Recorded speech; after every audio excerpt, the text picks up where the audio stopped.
Hello friends, welcome to our channel. Today we're going to take a look at another horrible case with you. The case of Lynsey Wilson. Lynsey Wilson was a kind-hearted and empathetic person who wanted to love and be loved.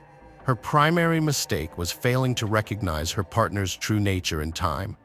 As time passed, she struggled to escape from their codependent relationship. Lynsey's story began when she discovered she was pregnant at 17. Raised in a loving family, she wasn't emotionally unprepared, but her boyfriend's abandonment scared her. Lynsey was aware that motherhood would bring physical and financial challenges.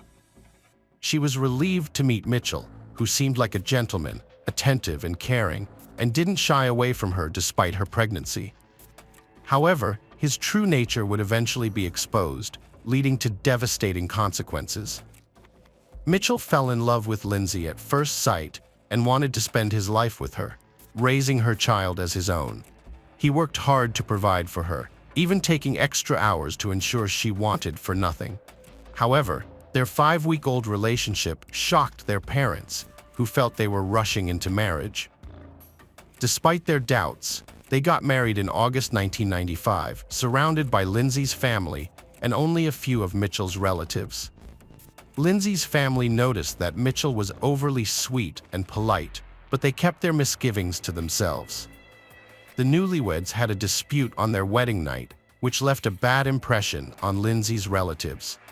Mitchell's behavior became increasingly controlling and violent. Lynsey sought psychological support and reported the abuse, but her husband would answer the door and phone calls, preventing her from contacting her social worker. The social worker, concerned for Lynsey's safety, reported her missing in February 1999. The police visited the address but were unable to speak with Lynsey, and Mitchell claimed she had left him for another man. The search for Lynsey began, and her relatives reported that they last saw her on December 11th, appearing happy and healthy. Her mother had tried to reach her on December 24th, but was told by Mitchell that she had left with friends, accused of infidelity. Detectives were puzzled by the fact that no one had expressed concern about Lynsey's well-being for 2 months. It was clear that Mitchell had isolated her from the outside world, including her close relatives. Although they had previously struggled to communicate with her, it was possible for Lynsey to go unnoticed for a while. However, this didn't mean her family wasn't worried. The news of her disappearance was alarming to everyone. They all described Lynsey as a modest person who didn't drink, and Mitchell had restricted her contact with friends and acquaintances. There were many inconsistencies in Mitchell's story, which contradicted his character profile and raised the investigators' suspicions. It seemed unlikely that Mitchell would simply let his wife go, and that Lynsey would leave her children with a tyrannical husband. The situation merited a thorough investigation, so the police spoke with all of Lynsey's acquaintances, trying to find anyone who had seen her after the family gathering. They questioned neighbors and requested surveillance footage from the residential complex where they lived. Unfortunately, all footage had been deleted by the time Lynsey's disappearance was reported. However, another date was discovered when she was last seen in person, on December 15th at the local post office, sending several letters and postcards. Her older sister also admitted that they met that day, despite Mitchell's disapproval. The sisters had tea together, and during their brief conversation, Lynsey slipped a note into her sister's hand, asking her to read it later. The sister put the note in her purse and forgot about it in the whirlwind of days. Regrettably, she couldn't find it later, and its contents remain unknown. After that day, no one saw Lynsey again for several months. Investigators tried to hold on to any information they could, suspecting that she was no longer alive due to her prolonged absence. They couldn't charge Mitchell without sufficient grounds and evidence, but the more they learned about Thay's life history, the stronger their suspicions grew. They had married shortly after their wedding and moved away from their parents, renting an apartment in Southport. Later, Lynsey gave birth to a daughter named Robin. The only shadow over the new baby's joy was her stepfather's volatile temper.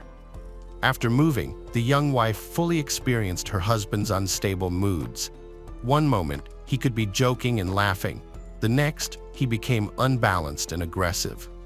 She tried to maintain a fragile peace at home, but didn't realize how completely she had submitted to his will. He controlled every step she took and caused a scene whenever she failed to hear the phone or answer a call. Loud arguments were often followed by passionate reconciliations, with Mitchell kneeling, begging for forgiveness, and professing his love. For a while, it seemed that peace had returned to the family, but then the cycle would start again. Conflict, reconciliation, repetition. Lynsey began to lose recognition of the man she loved. She often told her relatives about what was happening, and they advised her to return home and end her suffering. It was hard for the young woman to admit her mistake. In one interview, the Wilsons mentioned that she always lived with thoughts of the past. Each time her husband assured her he would change and everything would be fine.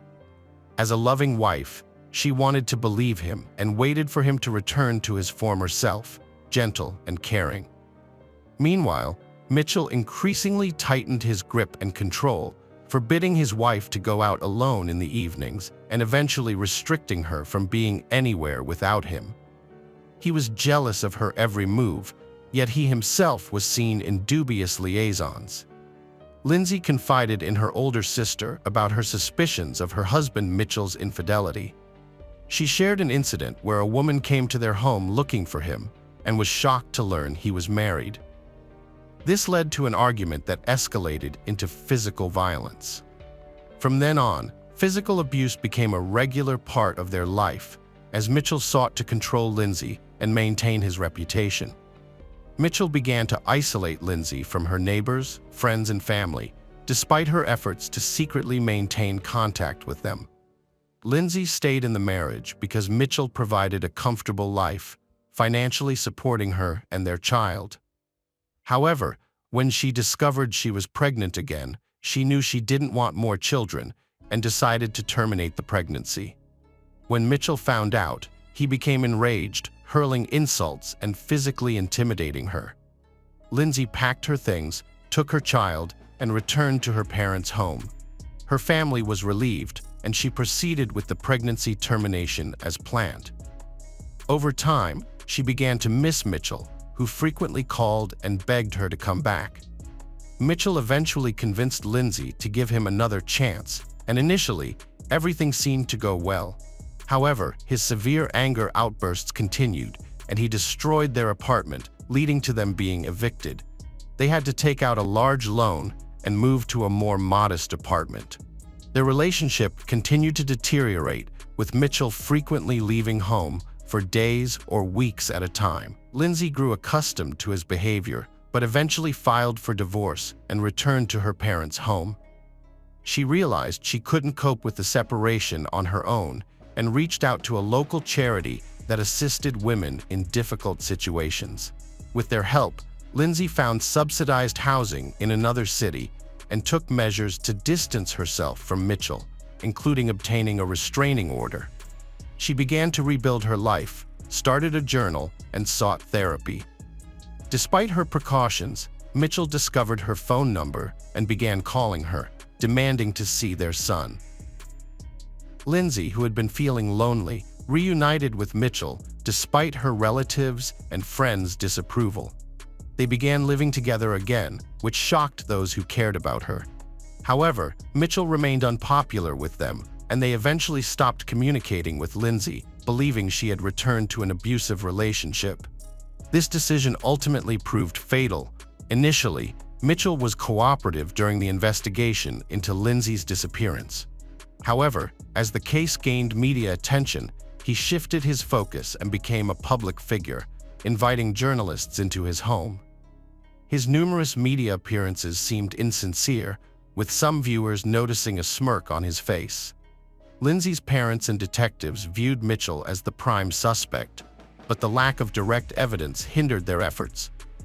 Searches were conducted at their home and throughout the area, but Mitchell continued to appear in the media, even declaring that Lynsey's family would one day apologize for their suspicions. On the eve of the holiday season, Mitchell sent a postcard to the lead investigator with a pack of hair dye, mocking the detective and displaying his arrogance. The investigation team responded by hinting that Mitchell was not who he claimed to be, tarnishing his reputation. In February 2000, it was discovered that Mitchell had been forging Lynsey's signature to receive social benefits, which indirectly implicated him in her disappearance. Despite the financial motive, Mitchell's popularity worked in his favor, and many supporters argued that he, as a single father, deserved financial assistance. These circumstances hindered the detectives' ability to bring charges, but they eventually accused Mitchell of fraud. He was found guilty and sentenced to community service. However, Mitchell's popularity began to wane as the forgery of his missing wife's signature appeared suspicious. The number of angry comments increased, and Mitchell eventually snapped, blaming the media for intruding into his personal life. The case might have remained unsolved had it not been for a chance discovery on June 1, 2000, when a park-goer noticed their dog acting strangely near a roller coaster. Human remains were uncovered, and forensic examination confirmed they belonged to Lynsey Key. This breakthrough revitalized the investigation, making it clear that Lynsey was a victim of a brutal crime. The focus shifted to finding the perpetrator, and on June 7, Mitchell was brought in for questioning. After 36 hours of intermittent interrogation, the suspect broke down and confessed to dismembering and murdering Lynsey on December 15, 1998. Mitchell told authorities that Lynsey had informed him of her decision to file for divorce earlier that day, which enraged him and led him to attack and strangle her in front of their children. He then hid her lifeless body in their bedroom, using a gap under the door to conceal any odors. Realizing he needed help to dispose of the body, he enlisted the assistance of his brother Elliot, a butcher, who was initially hesitant but eventually persuaded. While the children played in the next room, Mitchell and Elliot dismembered Lynsey's body and later dispersed her remains across the city. During his confession, Mitchell showed no remorse or empathy, instead seeming proud of his actions and stating that without his confession, they would never have proven his guilt. The next day, he led authorities to the other locations where he had hidden her limbs, although her head and one hand were never recovered. Forensic comparison confirmed that the remains were indeed Lynsey, leaving no doubt about Mitchell's guilt.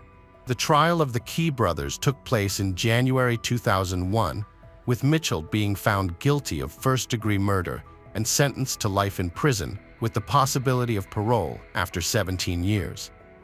A court-appointed psychiatrist noted that Mitchell showed signs of being a narcissist with sadistic tendencies. His brother Elliot received a 7-year sentence for his role in concealing the crime. Lynsey's children were taken in by her maternal grandparents, who gave them their surname. 3 months after the sentence was handed down, another tragedy struck the Wilson family when one of Lynsey's older brothers, unable to cope with the shock, took his own life in the attic of their family home. As of 2017, Mitchell Key has been eligible for parole, but his lawyers have been denied 3 times. The Wilson family, including the children, are concerned that the murderer might eventually be released and have started a petition urging that he remain incarcerated. In an interview, Mr. Wilson mentioned hearing rumors that his former relative had attempted to end his life and added that he sincerely hopes the murderer will try again and succeed this time. He also commented on the prevalence of domestic Stockholm syndrome, where victims often adapt to their abusers throughout their lives, even when their families come to. Hello friends, welcome to our channel. Today we're going to take a look at another horrible case with you, the case of Kelsey Turner. Kelsey Turner was born on March 5, 1993, in Norfolk, Virginia, to Samantha Ingram, a would-be model and dancer, and Christopher Ingram, a laborer. As the second child, she grew up with her older brother Colin. Shortly after her birth, the family moved to Jonesboro, Arkansas, where Kelsey spent most of her childhood. After her parents divorced a few years later, her father returned to Virginia and lost contact with his former wife and children. Kelsey developed into a stunning beauty with a perfect figure, ideal for modeling. She wasn't interested in school, preferring to attend parties, go on dates, and participate in events. Her dream was to become famous, feature on magazine covers, give interviews, and walk the red carpet. Although she lacked talent, her youth and good looks were her biggest assets. In high school, Kelsey began attending modeling castings, with her mother Samantha's strong support. Samantha had once aspired to be a model herself and was enthusiastic about her daughter's endeavors. However, Kelsey only managed to secure a couple of shoots for clothing catalogs. At 18, Kelsey married Judy Turner when she was already pregnant. Shortly after, she gave birth to a daughter named Beverly.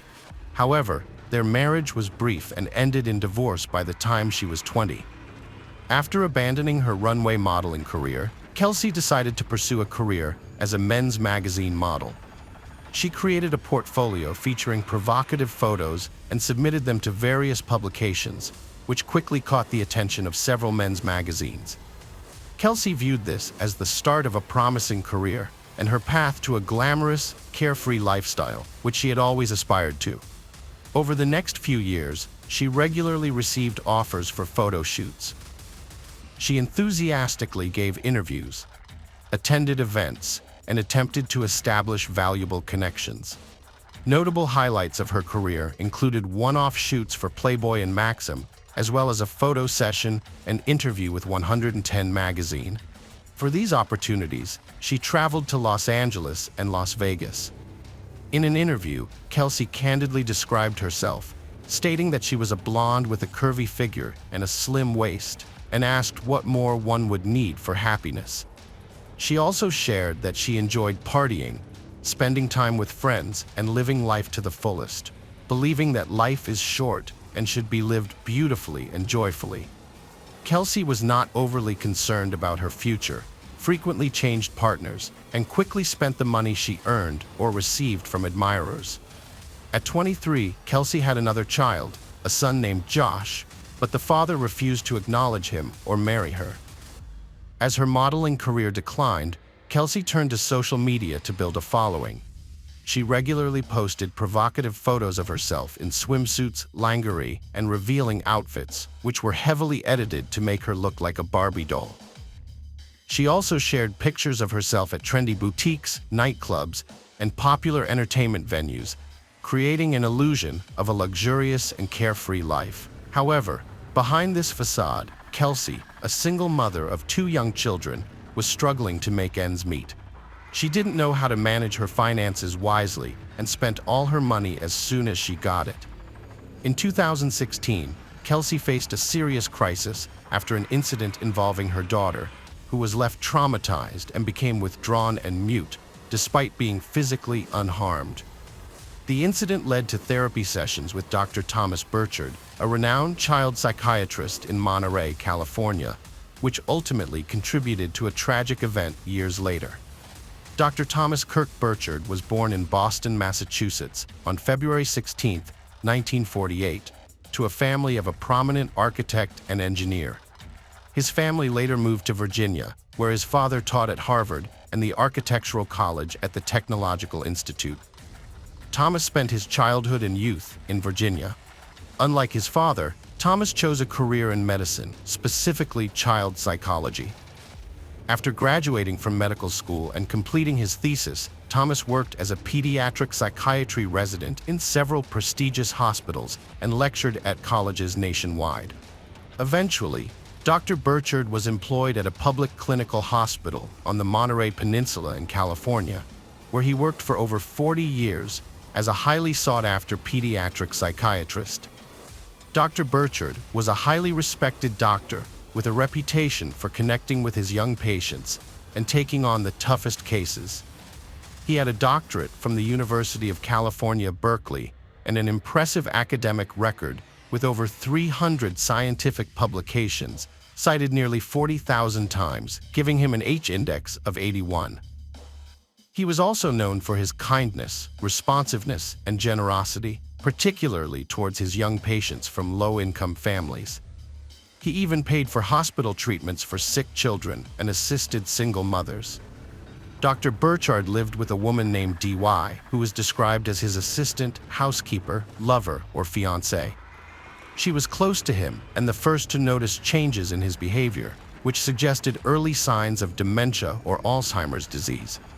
As he approached his 70th birthday, Dr. Burchard became increasingly forgetful, absent-minded, and inattentive. To cope, he kept detailed diaries and notebooks to record everything, including names, dates, and events, to avoid confusion. He always carried a notebook with him containing sensitive information like banking details, account numbers, passwords, and card pins. Dr. Thomas Burchard's trusting nature led him to increase his financial support to those in need from hundreds to thousands of dollars. Kelsey Turner took advantage of Dr. Burchard's generosity. During her first visit with her daughter, she tearfully told the doctor that as a single mother of two, she couldn't afford his expensive services. Feeling empathetic, Dr. Burchard offered to treat her child for free and even gave her $300 to help with her children's needs. Kelsey was surprised, but soon realized that by sharing fabricated, tearful stories about her struggles, she could extract more money from the elderly doctor. At their next session, she concocted a performance, tearfully describing her younger son's illness and claiming she couldn't afford his expensive medication. This time, she specified a fake amount, and Dr. Burchard gave it to her in full. Kelsey's luck had changed, and from that point on, she frequently fabricated emotional stories to extract large sums of money from the trusting older man. Instead of using the money to support her children, she spent it on her own leisure activities, luxury clothing, and beauty treatments. Unwilling to return to her hometown in Virginia, Kelsey convinced Thomas to pay for her rental housing in California, claiming it would be easier to find a job and the climate was better for her children. It didn't take much persuasion for the doctor to agree, and he paid for the apartment. There were whispers that Kelsey and Thomas were romantically involved, and that this was the reason the respected doctor accommodated her every request. While these whispers may have held some truth, Kelsey maintained that Thomas had a paternal affection for her and her children, and was helping them selflessly. This was supported in court by Judy, although she added that Kelsey shamelessly took advantage of the doctor's kindness and his declining mental state due to dementia. Thomas paid for Kelsey's rental housing, bills, and gave her large sums of cash for necessities. He also rented a luxurious Mercedes-Benz convertible for her, rather than a practical family vehicle suitable for transporting children safely. As Kelsey's modeling career came to an end, her youth faded, and she stopped receiving offers for photo shoots. But instead of getting a job, she relied on her wealthy benefactor, Thomas, for financial support. Over nearly 3 years, Kelsey tried to break free from Thomas, blackmailing and threatening him. Despite this, he spent around $500,000 on her and her children. However, Kelsey wasted all the money on luxuries, including breast augmentation and liposuction, hoping to revive her modeling career. She prioritized partying over her children, neglecting them in the process. As a result, her ex-husband gained sole custody of their daughter through the court, stripping Kelsey of her parental rights. She was left with only her younger son, whose father had never shown interest in his child. Thomas was furious when he discovered what was happening, not because of the girl's ex-husband, but because of Kelsey's behavior. He realized she was a neglectful mother who didn't care for her children and spent all the money meant for them on her own desires, entertainment, and clothes. Dr. Burchard decided to have a serious talk with Kelsey, telling her he would no longer fund her extravagant and idle lifestyle. In response, Kelsey threatened to spread false rumors that the respected child psychiatrist had inappropriate, intimate interests in his young patients. Although this was a lie, any gossip on the matter could severely damage the doctor's reputation. Reluctantly, Burchard agreed to Kelsey's terms and continued to transfer money and pay her bills. In early 2019, Kelsey decided to move to Las Vegas with her son, intending to revive her modeling career. As usual, she expected Thomas, whom she continued to blackmail, to finance this venture. The doctor rented a house that Kelsey had chosen and transferred the amount of money she requested. After this, Kelsey disappeared for 2 months without giving any sign of her whereabouts. In late February 2019, Kelsey resurfaced because she was running out of money. She called Thomas, crying, and told him about her severe illness, inability to work, and struggle to provide for her son. However, when the doctor refused to help, Kelsey's tone changed abruptly, and she began threatening and blackmailing him again. It's crucial to highlight that Judy had been pushing Dr. Burchard for a while to report Kelsey to the authorities, exposing her blackmail and extortion attempts. Judy also recommended getting Child Protective Services involved, considering Kelsey's past, having already lost parental rights to her older daughter, and her inability to properly care for her young son. Anticipating a potential court case, Dr. Burchard took steps to ensure he had the backing of his colleagues, keeping them informed about the situation and securing their promises of support. To persuade Kelsey to leave Thomas alone, Judy previously tried talking to her directly, but Kelsey responded with threats of retaliation. This time, Dr. Burchard decided to travel to Las Vegas to verify Kelsey's claims, knowing what he would likely find. Judy attempted to discourage him from going, but the elderly man was resolute. She then advised him to bring her or one of his friends along, but Thomas insisted that this was a personal matter that he needed to resolve on his own. Dr. Burchard set out on his journey on March 1st, 2019. On the morning of March 7th, a group of tourists driving through Nevada took a detour from the main highway onto a dirt road leading to Lake Mead. They stumbled upon a solitary Mercedes-Benz convertible parked in the middle of the desert with its windows up and roof closed, but no one in sight. The tourists found this suspicious and decided to investigate. As they approached the vehicle, they noticed one of the windows was shattered. Upon peering inside, they discovered signs of a violent struggle with bloodstains throughout the interior. The tourists promptly reported their disturbing discovery to the police. Law enforcement officers arrived at the scene around noon, greeted by an overwhelming stench of decay under the scorching sun. The source of the odor was quickly located when they opened the trunk of the car. Beneath a pile of items and rags, they found the lifeless body of an elderly man, next to whom lay a blood-stained baseball bat. It was later confirmed that the body belonged to Dr. Burchard, who had been missing for 5 days. Judy had reported his disappearance on March 2nd, when she couldn't reach him at their scheduled time, and she immediately feared the worst. She contacted the police, hoping against hope that he would be found alive. Tragically, that was not the case. The autopsy revealed a horrific series of injuries on the elderly man's body. He had sustained multiple abrasions, bruises, and superficial cuts. The examination also showed that he had suffered severe head injuries, likely inflicted by the baseball bat found beside him in the trunk. Part of his ear had been severed, and his hands bore numerous cuts, suggesting a desperate attempt to defend himself. Additionally, there were bruises on his face with a peculiar imprinted pattern. The most shocking discovery, however, was that the man had been placed in the trunk while still alive, where he slowly suffocated under the intense desert sun. As the police investigated the crime scene, they discovered that the car was rented in Kelsey Turner's name, making her the prime suspect. Judy provided the authorities with the address of the house where the blonde lived and where the deceased doctor had gone, as it was also rented in his name. However, when the police arrived, they found the house empty. Inside, they noticed scattered containers of cleaning agents and a strong smell of household chemicals, indicating a hasty attempt to erase any evidence of the crime. The house had been occupied by Turner, her 4-year-old son, her new boyfriend John Logan Kennison, and 2 neighbors, Diana Pina and Jeremy Eric. Since they had all fled, they became suspects, as it seemed unlikely that the petite blonde could have inflicted such severe injuries on the doctor or moved his body to the car trunk alone.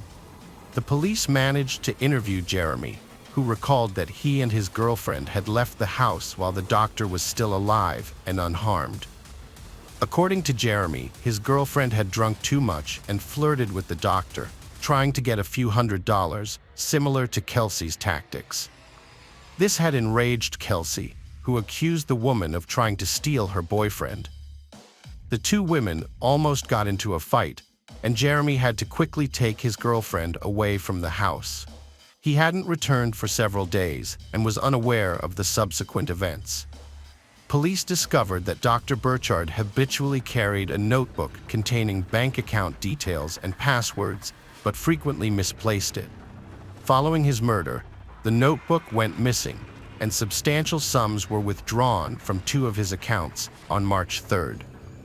The authorities promptly blocked the accounts and cards, and on March 21st, Kelsey and her boyfriend JN were apprehended in Stockton, California, after a second attempt to withdraw funds. Prior to their arrest, the couple, accompanied by their child, had been evading detection by hiding in motels, constantly changing their location and paying in cash. They later expressed regret for not completely depleting Burchard's accounts initially, and subsequently planned to empty them and flee to Mexico with the money. However, by the time they made their second attempt, the authorities had already blocked the accounts, leading to their capture. According to Diana, after Jeremy and his girlfriend left, a heated argument broke out between Turner and Dr. Burchard. This was triggered by the doctor's refusal to give Turner another cent. In a fit of rage, Turner threatened to ruin Dr. Burchard's reputation by spreading false rumors about his behavior with his young patients. As the situation escalated and Turner became physically aggressive, Dr. Burchard locked himself in a room for safety. However, JN forced open the door and violently attacked the elderly doctor with a bat, causing a severe hematoma and a nosebleed. Diana intervened, begging everyone to calm down. Upon seeing Dr. Burchard's condition, she urged them to take him to the hospital, worried about the consequences of their actions. Before they left, Dr. Burchard promised Diana that he would report to the police that he was attacked and robbed by strangers. The four of them then drove to the garage, where Dr. Burchard was seated in the back of the car. Kelsey instructed Diana to return to the house and thoroughly clean up, making sure to remove all traces of blood. Diana started cleaning as told, but heard Dr. Burchard's cries from the garage. Rushing back, she saw Kelsey and Kennison brutally attacking him, trapping him in the car. It was clear they never meant to take him to the hospital, but planned to kill him with a bat and knife. Diana was forced back to cleaning, fearing for her life. Later, she heard the cars drive away, and only Johns returned with Kelsey. From the start, Diana chose to cooperate with the authorities by agreeing to a plea deal, which meant she would reveal everything she knew about the case. In return, she avoided being charged with being an accomplice and received a relatively light 3-year sentence for tampering with evidence. In contrast, her former lovers refused to take responsibility and instead blamed each other for the crime. However, it was easy to prove their guilt because they left behind significant evidence in the car, and phone records showed they were in the desert on the night of March 2nd, where the car with the body was abandoned. Kennison was convicted of second-degree homicide and received a 45-year prison sentence, with the possibility of parole after 18 years. The situation with Turner was more complicated. After her arrest, she announced that she was pregnant, which significantly delayed her trial. While in prison, she gave birth to a girl, and both the newborn and her son were placed in the care of social services because none of Turner's relatives were willing to take on the responsibility. In January 2023, following her lawyer's advice, Kelsey Turner admitted her guilt and was sentenced to 25 years in prison, with the possibility of parole no earlier than 10 years from the start of her sentence. She is currently serving her sentence at the Florence McClure Women's Correctional Center in Las Vegas. In conclusion, it is worth noting that ABC's documentary series 20th Century aired an episode in February 2023 titled A Model Murder, which detailed the heinous crime committed by Turner and her boyfriend against Dr. Burchard. Today we're going to take a look at another horrible case with you, the case of Brianna Marie Schneller. Brianna was a vibrant and diligent young woman who excelled academically as the top student at Everest High School in Washington. She had a passion for Mexican cuisine, music, and dancing, and enjoyed thrilling activities like roller coasters. Her parents, Craig and Lori Schneller, described her as an outstanding individual. Brianna had achieved a remarkable feat by being the only student from Wisconsin to qualify for a prestigious national competition in professional and technical fields. She was set to present her project in Tennessee that summer. Her long-term goal was to pursue higher education in restaurant management and eventually start her own business in the food industry. To gain experience and skills, she worked part-time at the El Michal restaurant in Rib Mountain. Colleagues, friends, and customers alike appreciated Brianna's kind and responsive nature. With her graduation and upcoming wedding to her fiancé, 22-year-old Sebastian Ramirez, just around the corner, the future looked bright for this ambitious and talented Brianna. At first, Brianna's parents disapproved of her relationship with Sebastian due to their age difference and their belief that she was growing up too fast. However, after getting to know Sebastian better, they came to trust him and saw that he genuinely loved Brianna and was committed to their future together. The couple eventually moved in together, renting an apartment on 12th Avenue in Wa, along with Sebastian's 19-year-old brother, Hugo. From the outside, it seemed like the three of them got along well and lived harmoniously, with many people envying their friendship. Sebastian and his brother also supported Brianna's interests and worked with her at a local restaurant called El Tequila Salsa. One ordinary workday changed everything for Sebastian and Brianna. No one anticipated the horrific tragedy that would soon unfold, shattering their plans and dreams. On the morning of May 2, 2009, Sebastian was the first to wake up, choosing not to disturb Brianna, who was sleeping peacefully beside him. Since it was her day off from school, she didn't need to rush. While Sebastian was in the shower, Brianna woke up and they exchanged sweet greetings, discussing their plans for the day. Meanwhile, Sebastian tried to rouse his younger brother, Hugo, who had stumbled in late the night before after overindulging at a party. After getting ready, Sebastian headed to work, just a 5 to 10 minute walk away. Hugo followed soon after, leaving Brianna alone at home, where she chatted with her mother and attended to her tasks. Hugo felt restless and had a headache, probably from drinking too much the night before. He was struggling to focus and regretted overindulging. To get some rest, he decided to swap lunch breaks with a colleague and headed home at 1:20 p.m. When he entered the apartment, everything seemed normal at first. However, as he walked further, he noticed that his brother's and girlfriend's room was in disarray. What caught his attention was Brianna lying on the floor. Hugo rushed to her and asked what had happened, but she didn't respond. At first, he didn't notice the blood. When he moved the towel that had been covering her face, he let out a scream. Brianna was unrecognizably disfigured. Hugo grabbed the phone to call the emergency services, but his hands were shaking and his mind was foggy. Despite his distress, he knew he had to act. He ran to his neighbor's apartment, a floor below, through tears. Young Ramirez tried to explain what had happened and asked her to call for help. On a Saturday afternoon, emergency services received a call despite it being a day of rest. A woman called on behalf of her neighbor, requesting medical help for Brianna, who lay severely injured on the floor, with cuts and a disfigured face, showing no signs of life.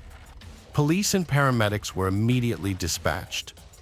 When they arrived at the apartment building, the parking lot was crowded, but one individual, Hugo Ramirez, stood out and approached them. He led the officers to the apartment, where he, barely able to speak, pointed out the shocking scene before them. At the center of it all lay Brianna, her body bearing deep stab wounds on her chest, neck, and wrist. The officers asked him to leave the room while forensic specialists began their examination of the crime scene. The crime scene suggested the victim had been lying there for a while, with dried blood scattered everywhere.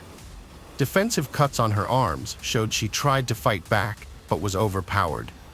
The forensic team found key evidence: a bloody, broken iron on the floor, 2 knives in the sink, one with a missing tip, blood on the soap, and a telling shoe print on the carpet. These details hinted at the brutal attack. No signs of forced entry suggested Brianna knew her attacker or they had a way in without breaking in. Scattered bills, accumulated from work, totaled a substantial sum, but nothing seemed missing. The broken knife tip in her body indicated a violent attack, not robbery. The amount of force needed to break the knife hinted at a strong attacker. Police needed to speak with Brianna's relatives and friends to gather information and convey the devastating news. Craig and Laura Schneller waited anxiously at the police station, unable to reach their daughter after hearing of a tragedy at her home. Their worry turned to dread as officers delivered devastating news, their worst fears confirmed. The loss shattered their lives, dividing their world into before and after. Authorities showed them identification photos, but only those revealing part of her face due to extensive injuries. The confirmation was almost too much to bear. After consulting with the psychologist, Craig and Lori, Brianna's parents, were willing to cooperate with the investigation to help catch the person responsible. They provided as much information as possible about their daughter's life, emphasizing that she had no known enemies or anyone who might hold a grudge against her. Lori was the last person Brianna had communicated with that morning, having messaged her around 10 a.m. to let her know she had taken Brianna's car to the auto repair shop. Brianna responded to the message, which meant the incident occurred after she spoke with her mother and before Hugo arrived, establishing a timeline for the events. The police launched a thorough investigation, starting by interviewing the Rodriguez brothers, Sebastian and Hugo, separately.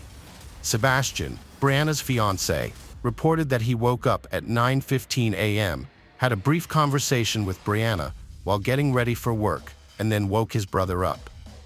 By 10:15 a.m., he was already at the restaurant. He learned about Brianna's death after receiving a phone call. Hugo's account matched his brother's, stating he left the house about 10 to 15 minutes after Sebastian and returned home at 1:20 p.m.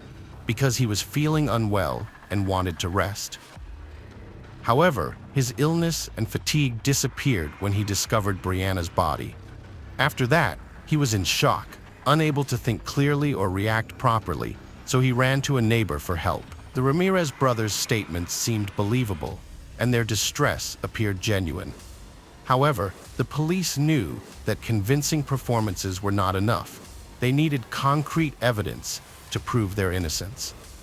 It was possible that one brother was the killer, and the other was covering for him. To explore this possibility, detectives asked the brothers about their relationships with each other. Sebastian expressed his love for Brianna and his excitement about their upcoming wedding. Hugo was questioned about any potential grudges against his brother's girlfriend, or if they had argued, but he denied any issues. He also clarified that, despite finding Brianna attractive, he had no romantic intentions towards her because he valued his good relationship with his brother and would never interfere with Sebastian's happiness. Hugo considered Brianna like a sister. The police interrogated the brothers for hours, but neither aroused any suspicion. After taking DNA samples, they were allowed to return home. Detectives verified the brothers' alibis by interviewing El Tequila Salsa restaurant employees and reviewing surveillance footage. The evidence confirmed their accounts, ruling out a domestic crime. The new focus became identifying Brianna's killer. Was a predator watching her, striking when she was alone? The investigation continued. The autopsy results confirmed the police's initial suspicions. Brianna was hit on the head with a blunt object, then her throat was slit and she suffered multiple stab wounds. The intense attack left numerous, potentially fatal wounds. Despite the brutality, Brianna fought back fiercely, as evidenced by foreign DNA under her fingernails. Initial claims that nothing was missing proved false. Brianna's phone was gone, and Sebastian reported it to detectives. The phone's active signal led police to a nearby restaurant where Sebastian and Hugo worked. The investigation became even more complicated when the brothers provided a solid alibi, and one of them reported the missing phone, which seemed suspicious given the coincidences.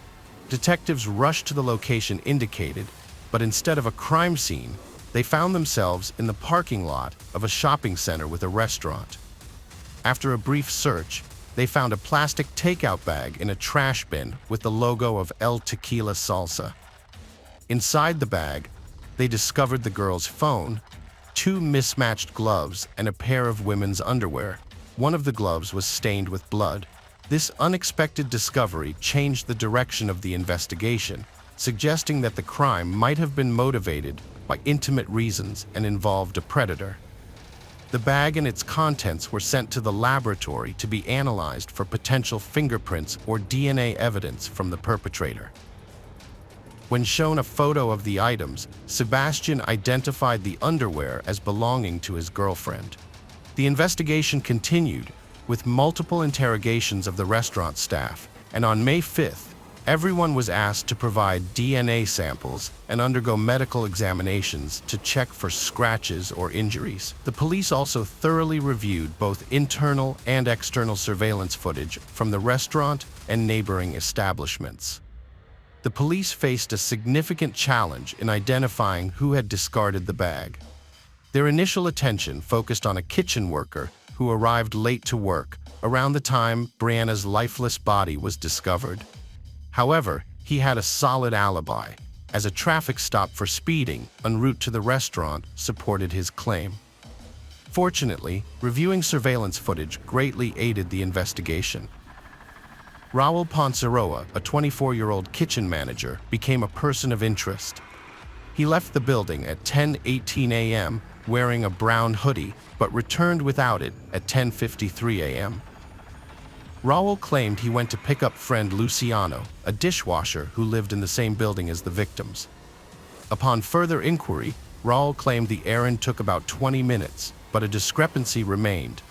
What happened during the remaining 15 minutes? Raul refused to provide an explanation, while Luciano corroborated Raul's story, stating they didn't stop anywhere on their way to work.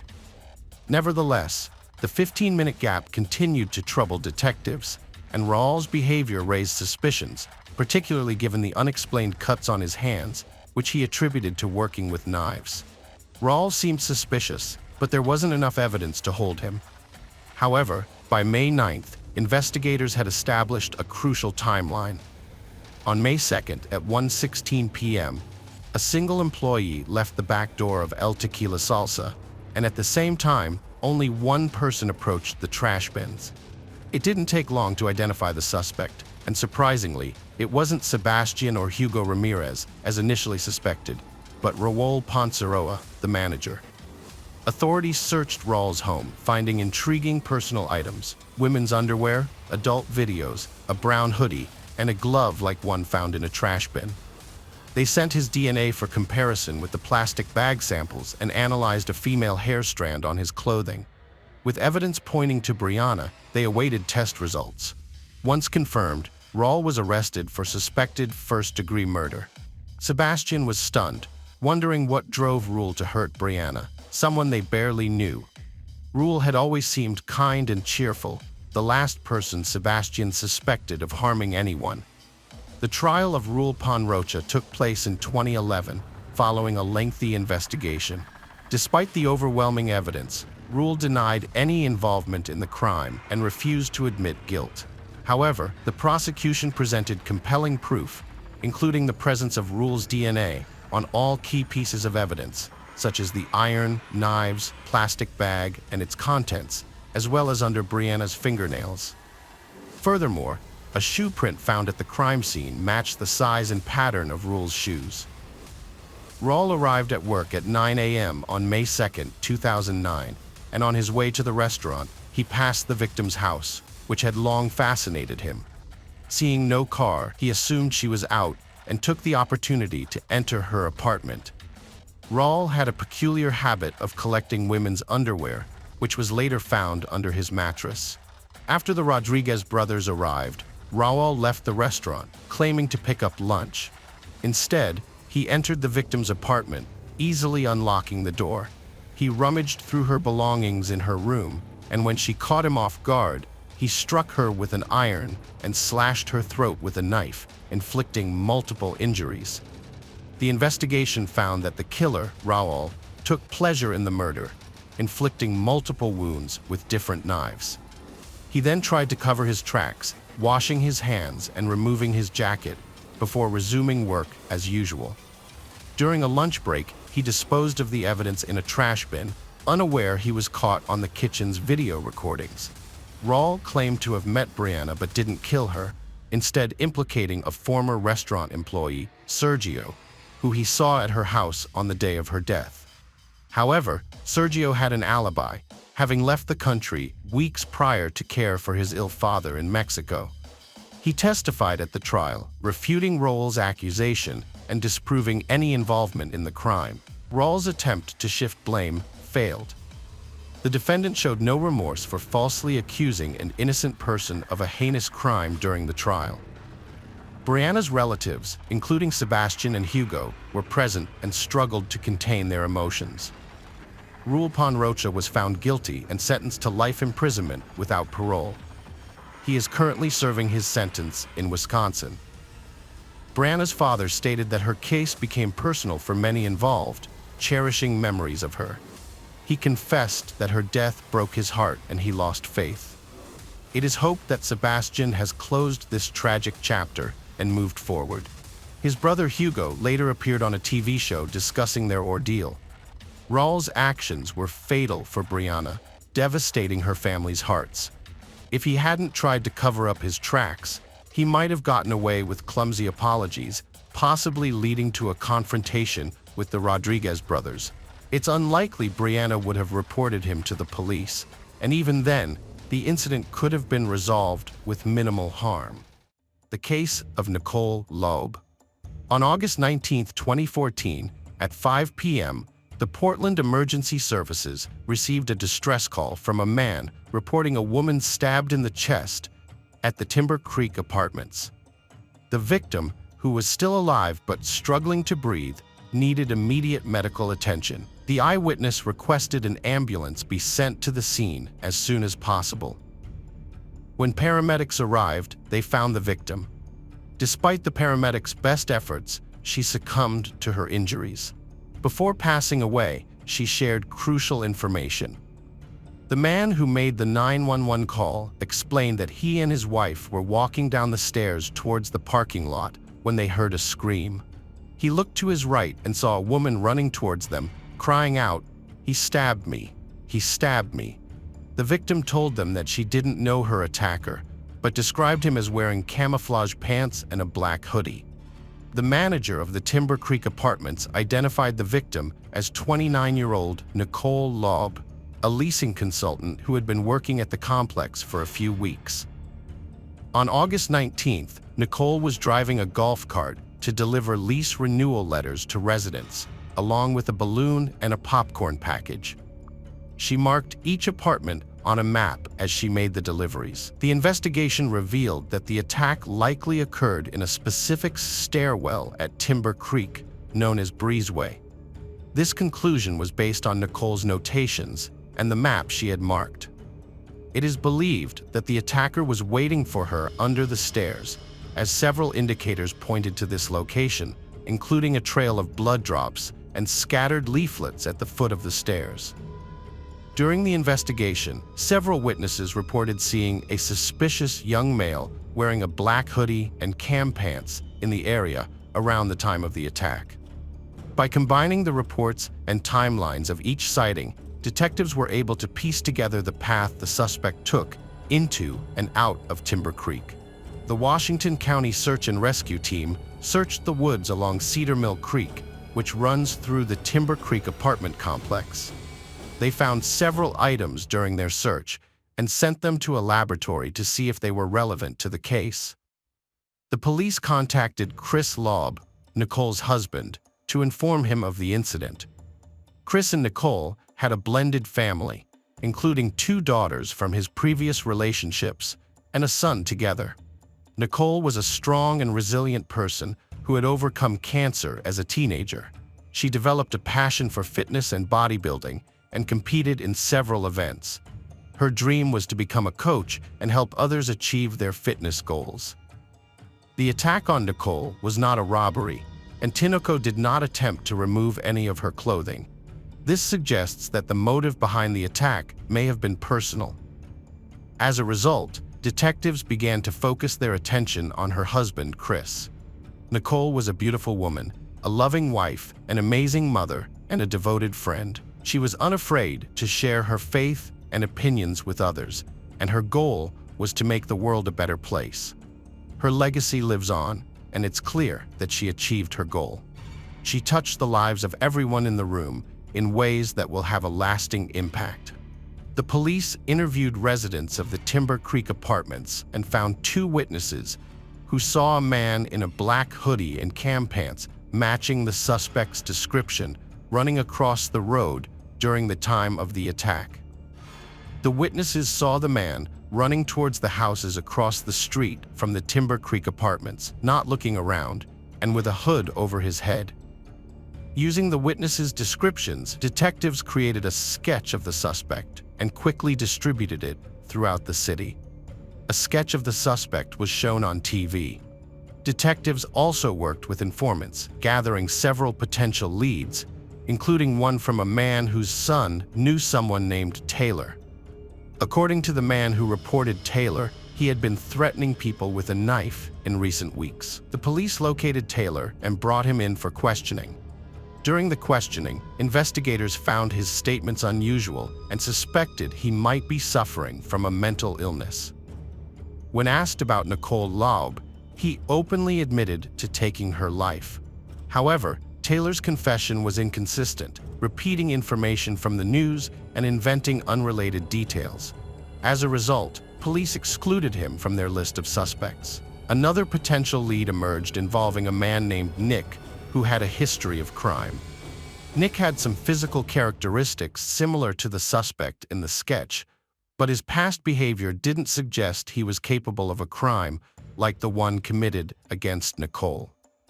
Despite having a history of run-ins with the law, Nick had never been known to physically harm anyone.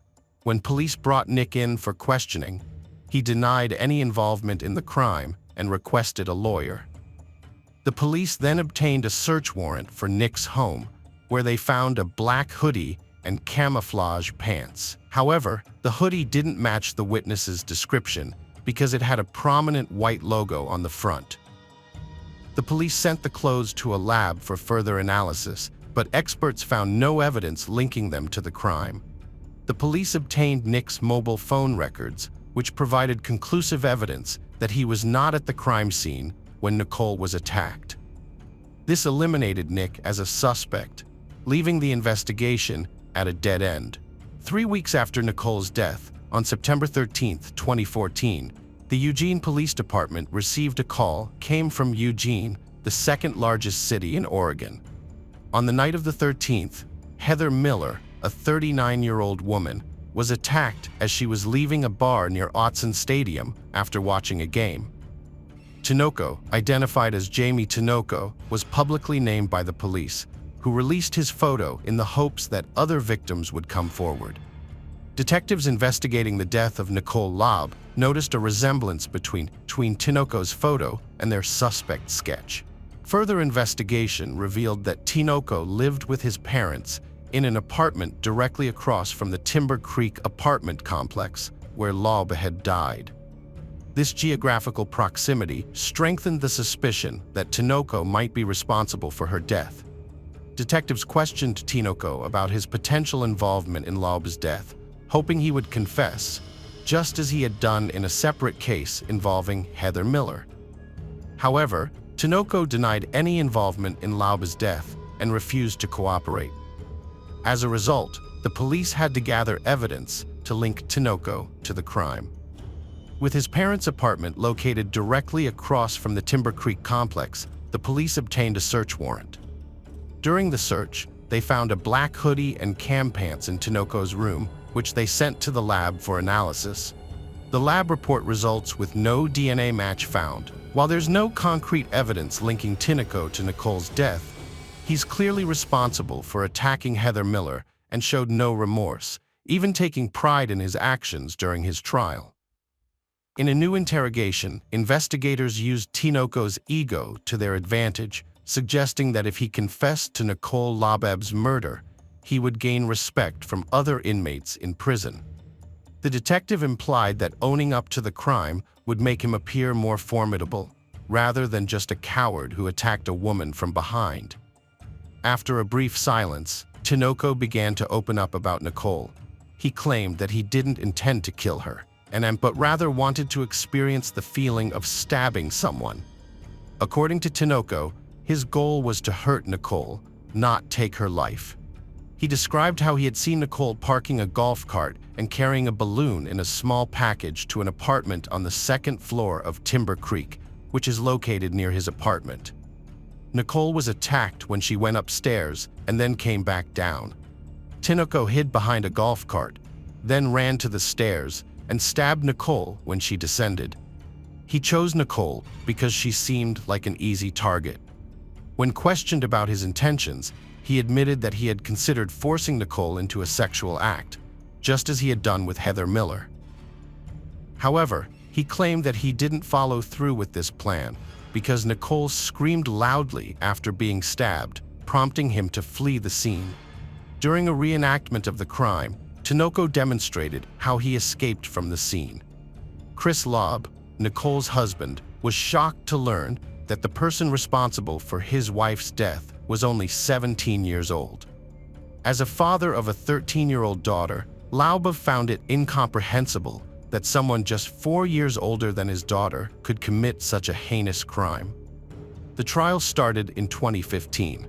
Tinoco confessed to the crime during the interrogation, but he claimed he was innocent in court.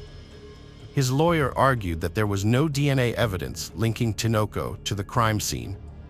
The lawyer asked for mercy for Tinoco, who was 17 years old and severely mentally ill, and hoped that treatment could help him change his behavior. The defense presented only one witness, a psychologist who evaluated Tinoco and found that he exhibited symptoms of schizophrenia. However, another psychologist from the Oregon State Hospital disagreed, saying that Tinoco had a personality disorder, not schizophrenia. The jury was convinced of Tinoco's guilt after watching a video of his confession and an experiment where he recreated his actions at the time of the crime. Jamie Tinoco provided details during a reenactment of Nicole Lobb's crime that only the perpetrator would know.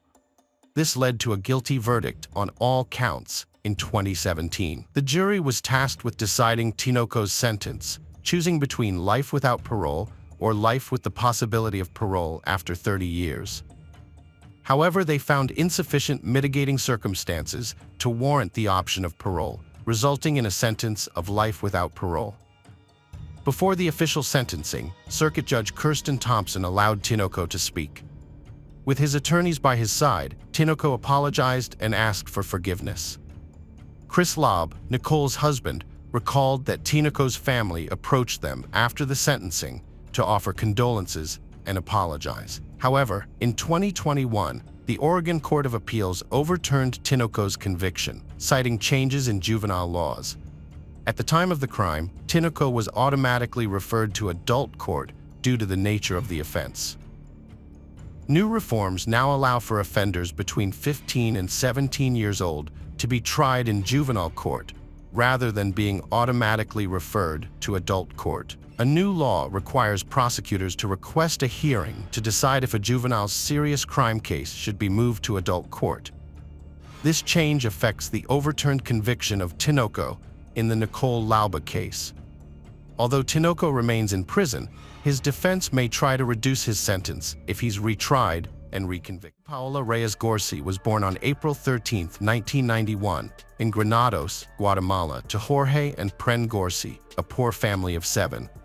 Despite their financial struggles, her parents were determined to provide their 5 children with a good education, hoping they would have better lives. Nancy excelled in school, which enabled her to enroll in the University of Villanova, where she earned a degree in business administration and document management with honors. However, her academic achievements did not immediately translate to career success. She worked part-time as a cashier and later became an administrator at a supermarket, but her professional growth stagnated. During her university years, Nancy was in an unregistered marriage with a man whose identity remains private, and they had 2 daughters together. Unfortunately, the relationship ended and the couple separated. The father of the children lost interest in their well-being and failed to provide financial support. Nancy lived with her parents and daughters, working at a supermarket with no clear future prospects. The family struggled financially, barely covering essential expenses. However, Nancy's older sister's decision to immigrate to the U.S. in 2013 changed everything. Her sister found a good job, got married, and settled down, inspiring Nancy to make a similar change. Instead of the U.S., Nancy chose to relocate to sunny Spain. The problem was that Nancy didn't have enough money to buy a one-way plane ticket, let alone cover initial expenses. So she worked hard for several years, saving diligently until she finally had enough money to make her dream a reality. In July 2018, Nancy bought a ticket to Madrid, promising her parents she would stay in touch to alleviate their worries. Her plan was to find a place to live and a job upon arrival, with a few €1,000s to cover rent, food, and essentials until she could secure a steady income. When Nancy left, she was 27 years old, and her daughters, who stayed with their grandparents in Guatemala, were 7 and 5 years old. After a brief stay in Madrid, Nancy moved to Barcelona and later settled in Cádiz, the capital of the province of Cádiz, Spain. She kept in close touch with her family, calling home almost every day to check in on them and regularly sending money to support them. Over time, her remittances enabled her parents not only to support themselves and her daughters, but also to renovate their old house. Although Nancy didn't have a steady job, she made a living by doing odd jobs like cleaning houses for wealthy families and caring for the elderly and sick. Despite the challenges, Nancy never complained and was optimistic about her decision to move to Europe, where she believed she had more opportunities. She was convinced that she could never have earned as much back in Guatemala, even if she worked non-stop without days off. Nancy was pleased with her new life and even planned to bring her daughters to Spain once she had saved enough to rent a comfortable and spacious home for the whole family. Nancy initially kept her personal life private, citing her busy work schedule as the reason. However, in the spring of 2020, she confided in her parents about meeting Carlos Andres Bustamante, with whom she had begun a romantic relationship. The two had met by chance while Nancy was searching for a new place to live, and as they spent more time together, their relationship blossomed. They eventually moved in together, with Carlos being a year older than Nancy. At the start of their relationship, Carlos didn't have a steady income, relying on small, odd jobs to get by. As a result, Nancy became the primary breadwinner, covering their housing and bills, and often providing financial support for Carlos's personal expenses. Despite this, Nancy never expressed any concerns to her family, leading them to believe that she had found a loving and supportive partner. Nancy's 2 younger brothers had also relocated to Spain, and she remained in close contact with them, especially Dennis, the youngest, who had met Carlos and found him likable. In June 2020, Nancy and Carlos decided to move to Santander, a resort city on the Atlantic coast. When Nancy spoke with her family, she mentioned that the climate was warmer and there were more job opportunities. However, this was when problems in her relationship with Carlos started to emerge, which she tried to keep hidden. Carlos turned out to be jealous, hot-tempered, and even cruel. He had no career ambitions and was content to be supported by Nancy. Moreover, he struggled with alcohol abuse and occasionally used prohibited substances, despite repeatedly promising to quit and find a stable job. When Nancy discovered she was pregnant, she was already questioning whether to continue her life with Carlos. Carlos was overjoyed by the news and promised that their life would improve, but in reality, things only worsened. He continued to drink and use drugs, taking money from Nancy or asking his mother for it. Worse still, he began physically abusing Nancy, which she tried to conceal from everyone. On the evening of August 12th, a disturbing scene unfolded while Nancy was video chatting with her parents. Her partner, Carlos, suddenly burst into a fit of rage, yelling at Nancy and demanding to know who she was talking to. Refusing to believe her when she told him it was her mother, he snatched the phone from her hands. After verifying the truth by glancing at the screen, he carelessly tossed the device onto a chair and walked away. The very next day, a similar incident occurred. Carlos again wrestled the phone from Nancy's hands while she was speaking with her parents and daughters. He insisted on knowing who she was talking to, hurled insults at her, and even made threats. A terrified Nancy later attempted to downplay the situation to her relatives, attributing Carlos's behavior to excessive jealousy and assuring them that everything was under control. However, her concerned parents urged her to report the incidents to the police, but Nancy insisted on handling the matter herself. On August 17th, Nancy had a concerning phone conversation with her sister. She stated that if anything happened to her, Carlos would be responsible. Although her words were ominous, she didn't explain further, only asking her sister to take care of her children if needed. This was the last time her sister heard from Nancy. Nancy vanished on August 20th around 2 p.m. She sent a text to her father, promising to call later that evening, but she never did. Her family tried contacting Carlos, but he didn't respond either. The situation was alarming because the couple had recently moved to Santander, had no friends there, and Nancy's brothers were on the other side of the country. A few days later, a suspicious message came from Carlos's phone, claiming that he and Nancy had argued and decided to separate. The message stated that Nancy had left to find a new apartment, ignoring his calls, and he had no idea where she was. Nancy's brothers suggested that Carlos come to Ciudad Real to file a missing person report with them. Carlos agreed, but he never showed up, didn't file the report, and ceased communicating with the family. Nancy's relatives reached out to the police to file a report about her disappearance. In the meantime, Nancy's friends provided her brothers with the address of Sandra Bustamante, Carlos's mother. When they visited her, she became emotional and confessed that she had suspected her son might do something harmful to his partner, but she didn't provide any specific details. Sandra also claimed to have no knowledge about the whereabouts of her son and his fiancée. Although Carlos wasn't answering her calls, he sent her brief messages asking her to stop inquiring and to give him some time. Despite liking Nancy, Sandra was aware of her son's capabilities and understood his true nature. Sandra went to the police station the next day for questioning about Nancy's disappearance. She told the officers what she had already shared with Nancy's brothers: Carlos's troubling behavior and a lengthy text message from Nancy. In the message, Nancy warned Sandra not to give Carlos any money because he would waste it on alcohol and drugs, which made him aggressive and cruel. Nancy said Carlos had no intention of finding a job or overcoming his addictions, and his behavior had become increasingly threatening, making her consider leaving him.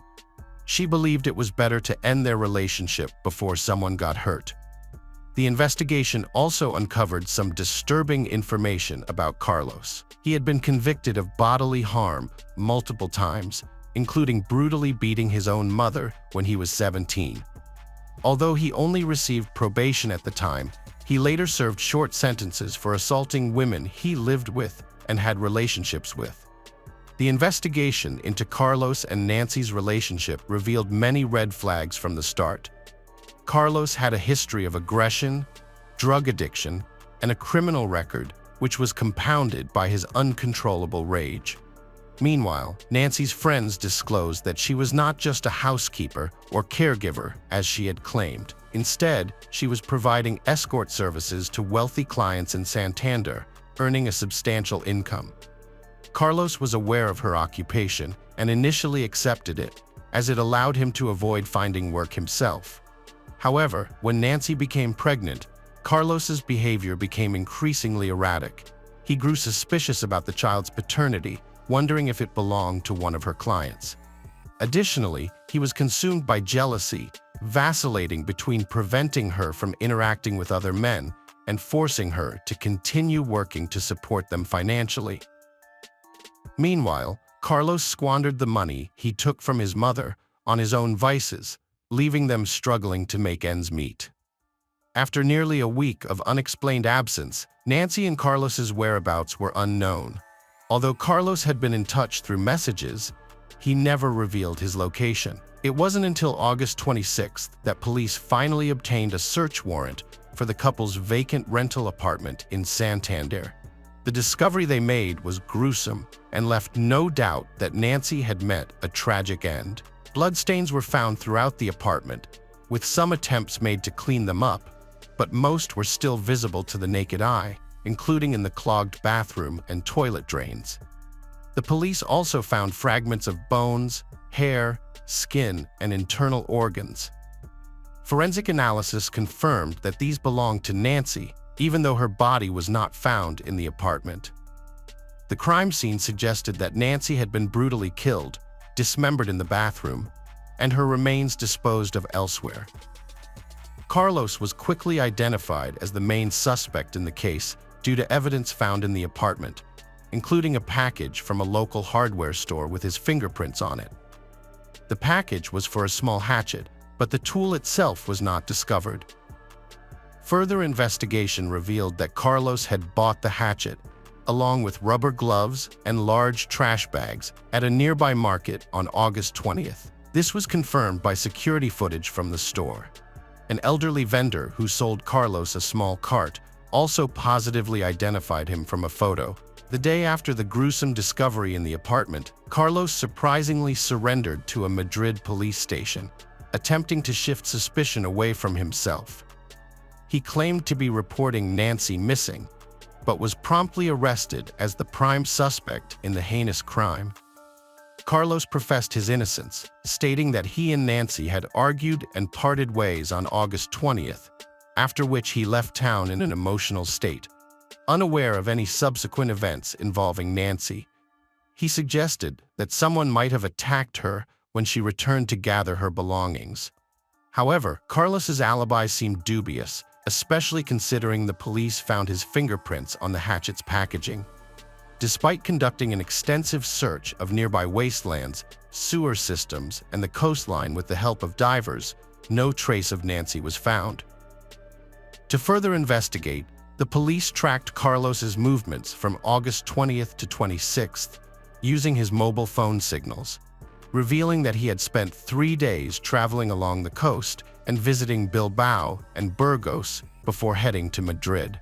It was clear that Carlos was trying to conceal his activities, but it seemed unlikely that he would travel across the country with a dismembered body, leading authorities to continue their search in Santander.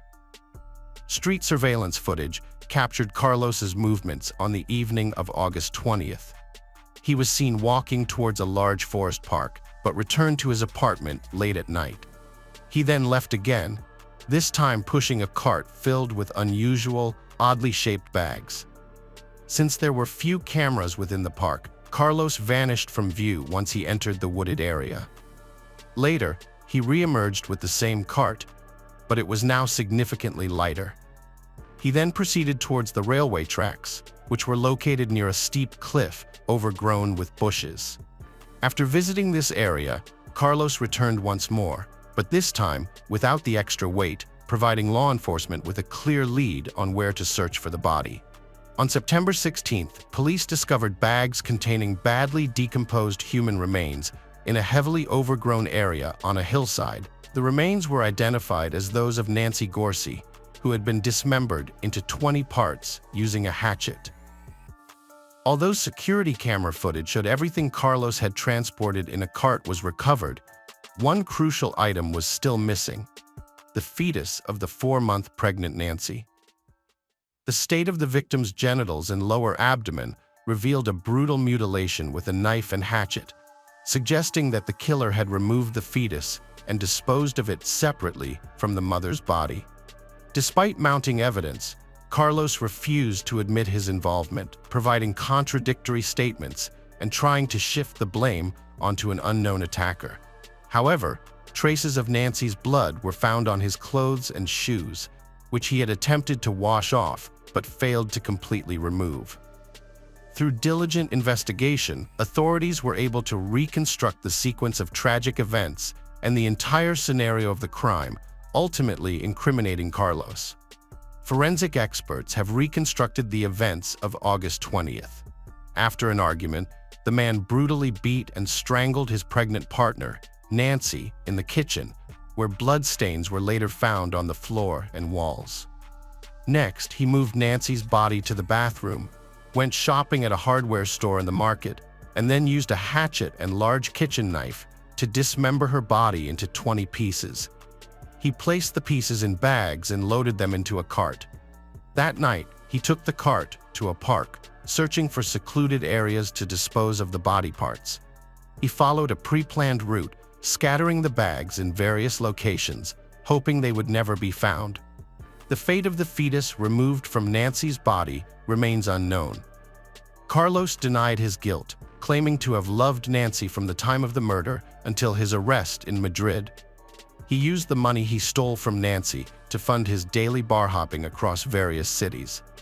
The investigation and search for evidence and witnesses took nearly 2 years, and the trial did not begin until July 2022.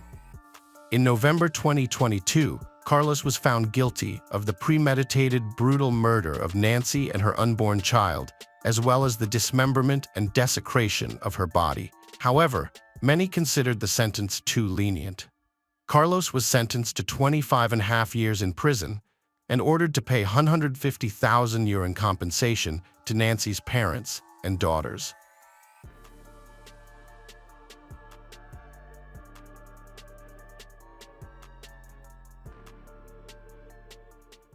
The case of Sumner family. James and Carol Alford, also known as Reggie and Sunar, grew up together in Charleston, South Carolina. They were the same age, attended the same school, and were in the same grade. As they grew older, their childhood friendship blossomed into romance. By the time they were 15, they had started dating and were inseparable.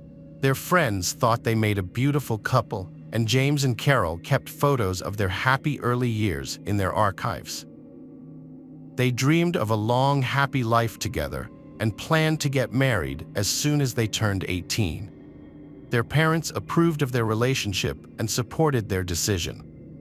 However, their plans were put on hold when James was called up for military service in the Army. They decided to postpone their wedding until his return and exchanged regular letters. But as time passed, James was sent to Vietnam, and contact with him was lost.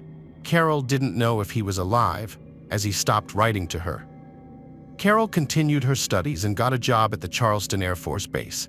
She married twice, first in the late 1960s, but that marriage ended quickly and she had no children. In 1975, she married Richard Alford, with whom she had a daughter, Rhonda, in 1977. But her second marriage was also troubled, as her husband abused her and their daughter. In the mid-1980s, Carol could no longer tolerate the abuse and filed for divorce, taking her daughter with her. But Richard continued to harass her, trying to ruin her life. In 1987, he attacked her, shooting her several times in front of their 10-year-old daughter. Carol was lucky to survive, thanks to her neighbors who called for help. She underwent multiple surgeries, blood transfusions, and eventually recovered, although she lost sight in one eye and was left disabled. Her health began to deteriorate again in the late 1990s, and after a series of tests, she was diagnosed with liver cancer. In 1987, Carol's life was in danger due to medical complications, and she unknowingly contracted the hepatitis C virus. Over time, the virus damaged her liver, leading to cancer. Fortunately, with proper treatment and therapy, her condition stabilized. However, she had to take daily medications and undergo regular checkups for the rest of her life.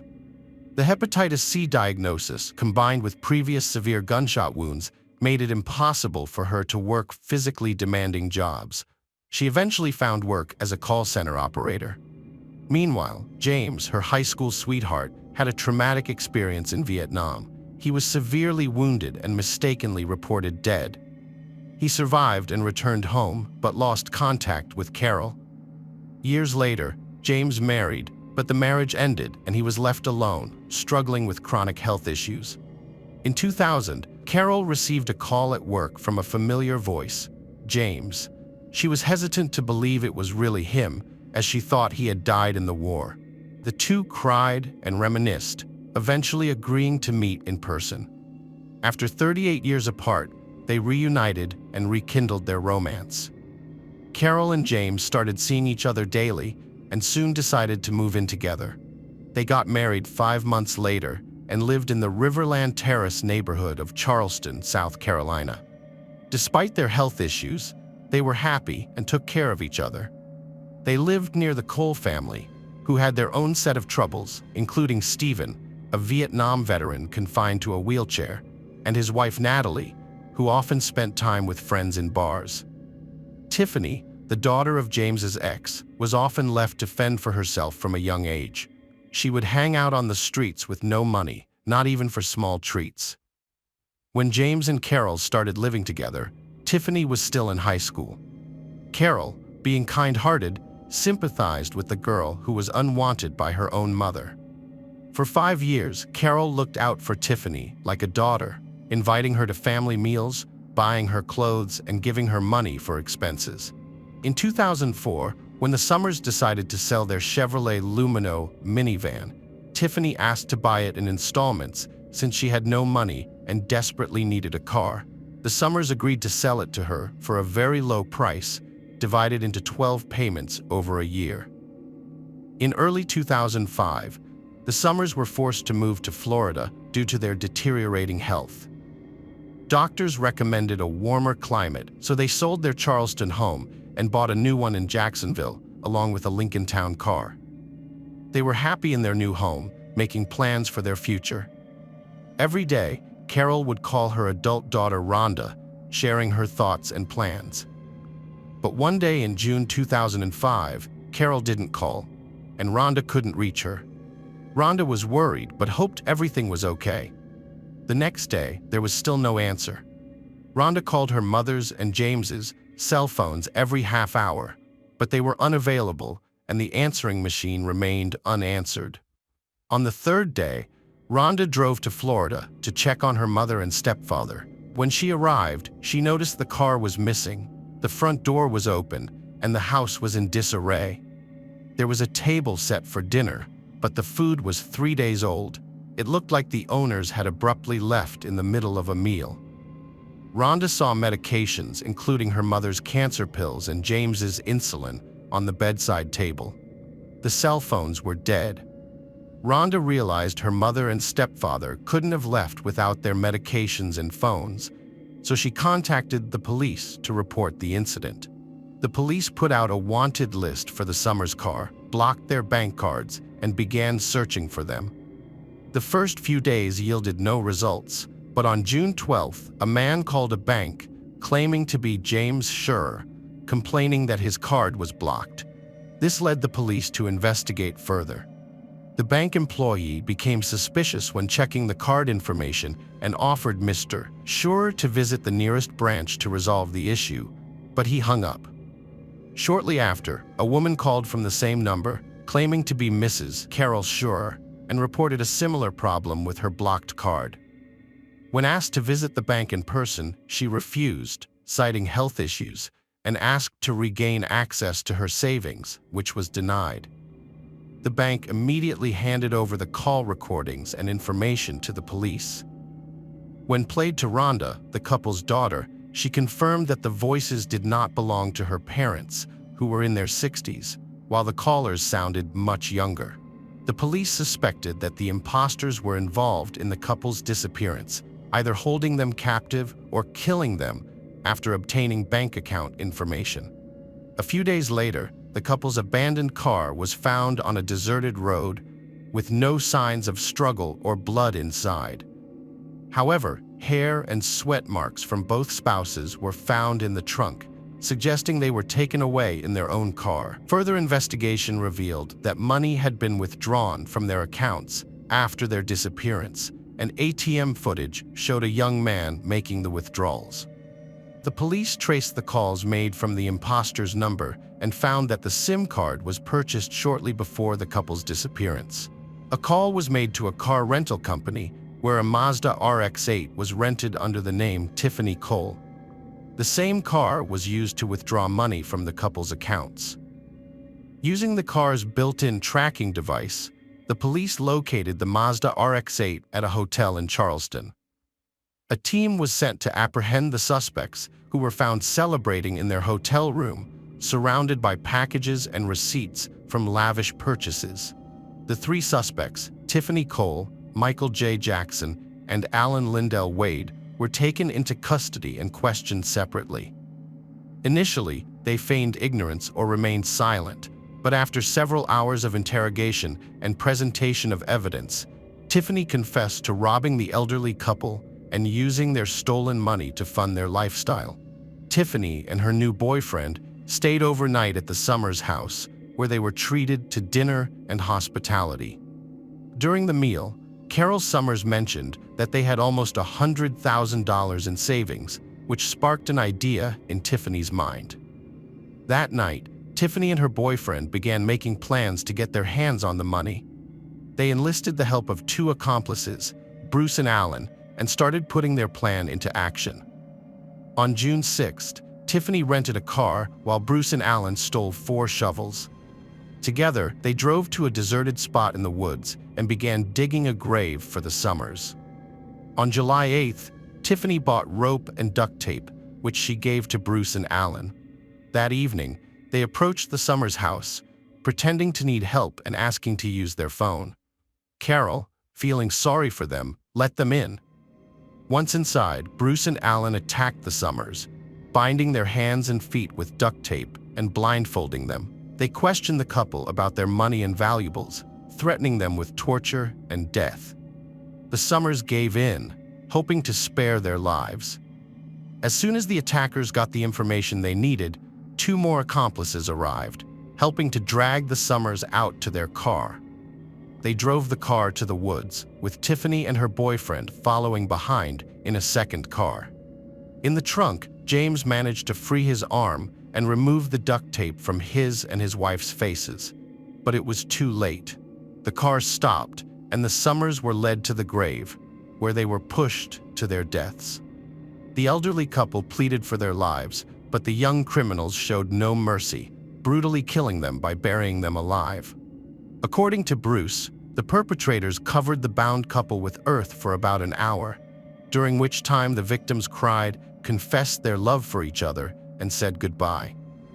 The autopsy later revealed that the couple died of suffocation, with pieces of soil found in their mouths, respiratory tracts, and stomachs. After committing the heinous crime, the criminals abandoned the Lincoln in the woods and returned to town in a rented car.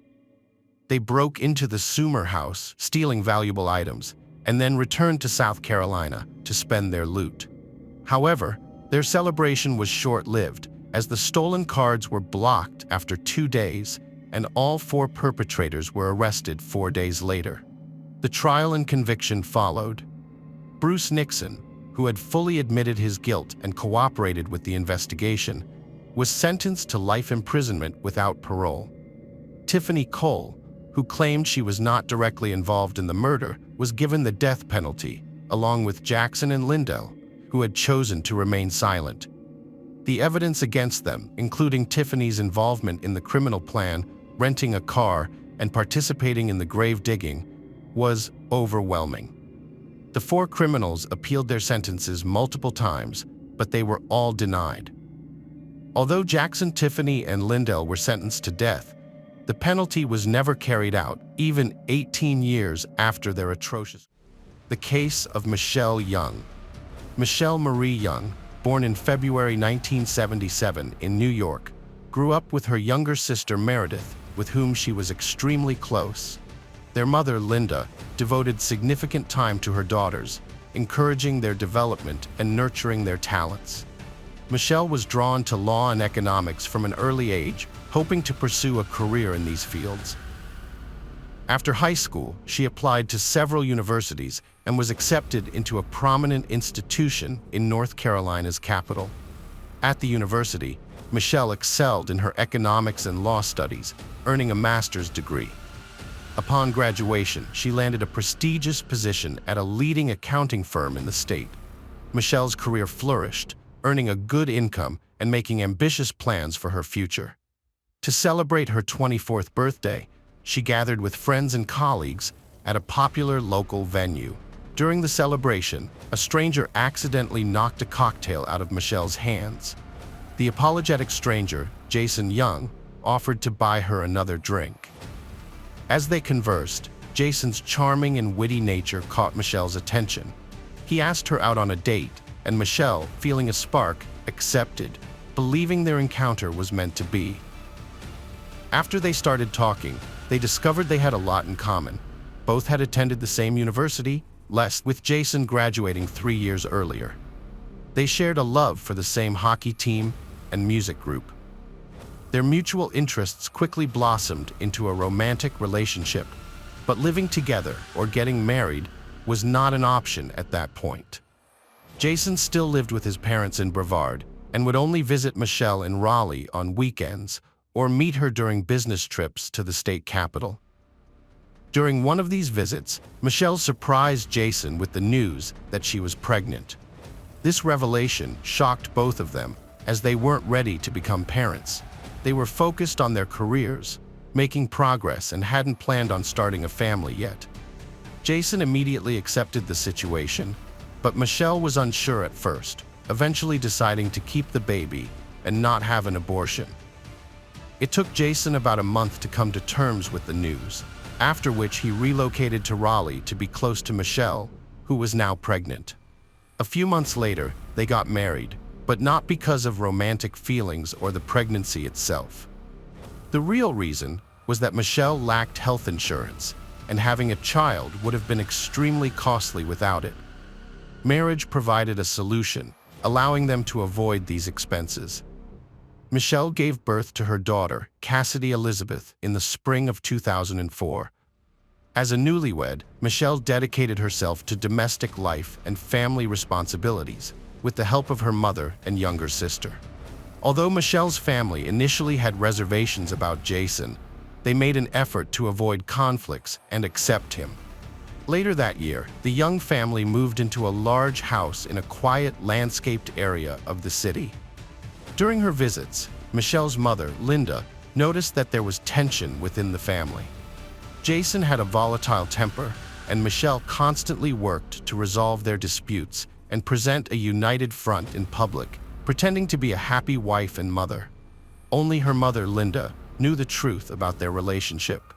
An ominous sign came when Cassidy was just 2 years old. Michelle became pregnant again. She tentatively shared the news with Jason, but he surprisingly reacted with calmness and even seemed happy about it. The family drove to Brevard to share the good news with Jason's parents. They visited for the weekend, celebrating with relatives on the first day. The next day, they left their young daughter with her grandparents for a few hours and went to a restaurant to celebrate together. On their way home, Jason, who was driving, overcorrected and oversteered, causing the car to go off the road and into a ravine. Although they were shaken and had some scrapes and bruises, they were not seriously injured. However, the shock of the accident caused Michelle to miscarry, which left her deeply worried. Jason's calm reaction to the accident, the loss of their child, and his apparent indifference to his wife's distress seemed suspicious. In hindsight, Linda Fisher would later consider the accident a bad omen that they had ignored at the time. They had a friend named Michelle Manny from their university days. After losing touch for a while, Jason ran into her during a work trip in the spring of 2006. He told his wife about the encounter, and they decided to invite Michelle over for a visit. Michelle accepted the invitation and opened up about her unhappy marriage and relationship issues. She constantly praised Jason, telling his wife how lucky she was to have him. Although Michelle noticed Michelle's flirting behavior, she genuinely wanted to comfort and support her friend. However, Jason saw this as an opportunity to take their friendship to the next level. He had always been flirtatious, but this time, his interactions with Michelle quickly escalated beyond friendly support. They started calling each other almost daily and secretly meeting up. Jason would justify his absence by saying he was on business trips, and his wife remained unaware of what was really going on. In the summer of 2006, Michelle told her husband Jason that she was pregnant again. However, this time, Jason was unhappy about the news. Michelle was confused and felt distant from her husband, but she attributed this to the miscarriage they had experienced a few months prior. Unbeknownst to Michelle, Jason was secretly contemplating how to end their marriage with minimal personal consequences. In early November, when Michelle was 5 months pregnant, Jason went on a business trip, driving 300 miles from home and booking a hotel room halfway through his journey. That evening, Michelle had a lengthy phone conversation with her best friend, discussing their marital problems and revealing that she had a significant argument with Jason the night before he left. After talking to her, she went upstairs, put her daughter to bed, and then fell asleep beside her around 10 p.m. Meanwhile, Jason arrived at the hotel, claiming he was exhausted from the journey, and went straight to his room to rest. However, his real intention was to carefully observe the hotel's entrances, exits, and security cameras, plotting how to sneak out and back in without being detected. He was working on creating a foolproof alibi for what he believed would be the perfect crime. In the early morning hours, Young called his sister-in-law, Meredith, for assistance. He explained that he wanted to surprise his wife, Michelle, with a piece of jewelry for their wedding anniversary, but he had accidentally sent the order confirmation to their home fax machine. He was worried that Michelle would see the surprise and asked Meredith to help him retrieve the fax. Meredith, despite her dislike for her son-in-law, agreed to help. When she arrived at Michelle's house, she entered through a secret door in the garage, which was always left unlocked and known only to family members.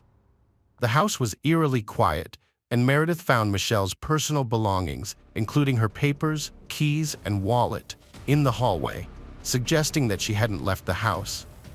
Meredith then went upstairs and called out to her sister and niece, but there was no response.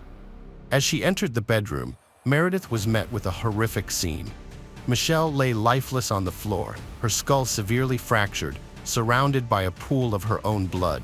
The walls, furniture, and floor were covered in blood, with bloody footprints from the baby nearby. Sadly, Michelle had been dead for hours, and nothing could be done to help her. Cassidy's sister quickly called emergency services when she heard a strange noise coming from under the bed. When she looked, she saw Cassidy staring back at her in confusion. Despite being shaken, Cassidy was unharmed.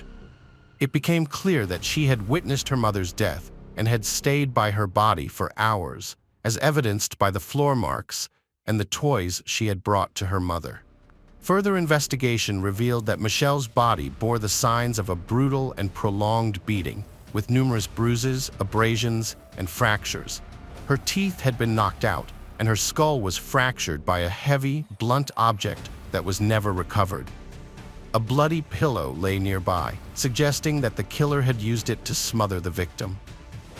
The lack of stolen items and absence of forced entry or broken locks suggested that the perpetrator's sole intention was murder, and that they must have had a key or known about the secret door, which was only known to family members.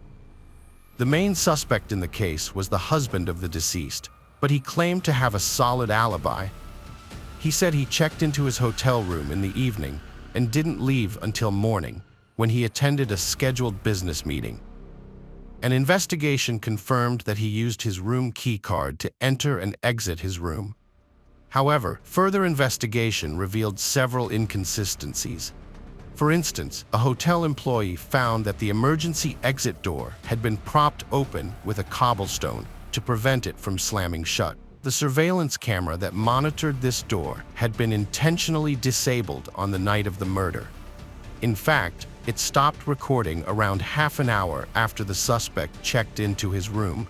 Furthermore, a man resembling the suspect was seen getting gas at a station between the hotel and the crime scene.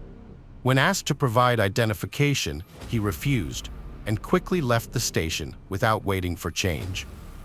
The gas station attendant later identified the suspect, but he continued to deny any involvement, claiming he had stayed in his hotel room all night. On the eve of the tragedy, Jason Young made over 24 calls to Michelle, followed by 5 brief calls to his mistress, each lasting no more than 15 seconds. This suggests that Jason may have been panicking. Notably, all these calls were made outside the hotel, despite his claim of having stayed there all night. Additionally, Jason was late for a scheduled business meeting with his partners and appeared confused. While these events are suspicious, they do not provide conclusive evidence, individually or collectively, to prove that Jason Young was responsible for the brutal murder of his pregnant wife. For nearly 3 years, Jason lived a normal life, even gaining custody of his young daughter, a devastating blow to his late wife's relatives. During this time, he began openly dating Mani, a friend of his deceased wife Michelle, which only fueled suspicion that he was responsible for her brutal murder. Jason was finally arrested in 2009, but the initial trial ended in a mistrial due to a hung jury, despite substantial evidence pointing to his guilt. However, the case was reopened in 2012 after new evidence emerged, including eyewitness testimony placing Jason near a hotel on the night of the murder. Crucial pieces of evidence included sightings of his distinctive white car parked near his home in a dark lot on the night of the crime. Additionally, a child psychologist testified about Jason's daughter Cassidy's disturbing doll play, in which she demonstrated her father hitting her mother, then not getting up off the floor. Mani testified in court, revealing that Jason had an affair with her, but claimed that Jason was miserable in his marriage, as he had told everyone. Another of Jason's former mistresses testified that she was frightened of his violent outbursts when he lost control. After a lengthy trial, Jason Young was found guilty of brutally assaulting his pregnant wife and was sentenced to life in prison without the possibility of parole. Jason filed his first appeal in 2014, but it was denied. In 2018, he requested a review of his case, but the State Court of Appeals again denied it. Cassidy, the daughter of Jason's murdered wife, was left without her parents. Her father is in prison for the crime, and she is now being raised by her aunt and maternal grandparents. The case of Cassandra Cantrell. Cassandra and her twin brother Rob shared a unique bond, fueled by their love of scary stories. As kids, they'd spend hours in a darkened room, taking turns telling each other spine-tingling tales. Rob fancied himself a master storyteller, but Cassandra would always scream at the end of each story, teasing him about not being scary enough. They'd also watch Scooby-Doo together, debating which characters might be ghosts or vampires in disguise. Cassandra's instincts often proved correct, leaving Rob on edge. Their mother, Mary Smith, encouraged their love of reading by buying them books by Robert Wall. What started as a childhood hobby evolved into a lifelong passion for horror. As adults, they even collected villain figurines and considered opening a horror-themed store. An interest in horror movies brought Cassandra to the set in 2004.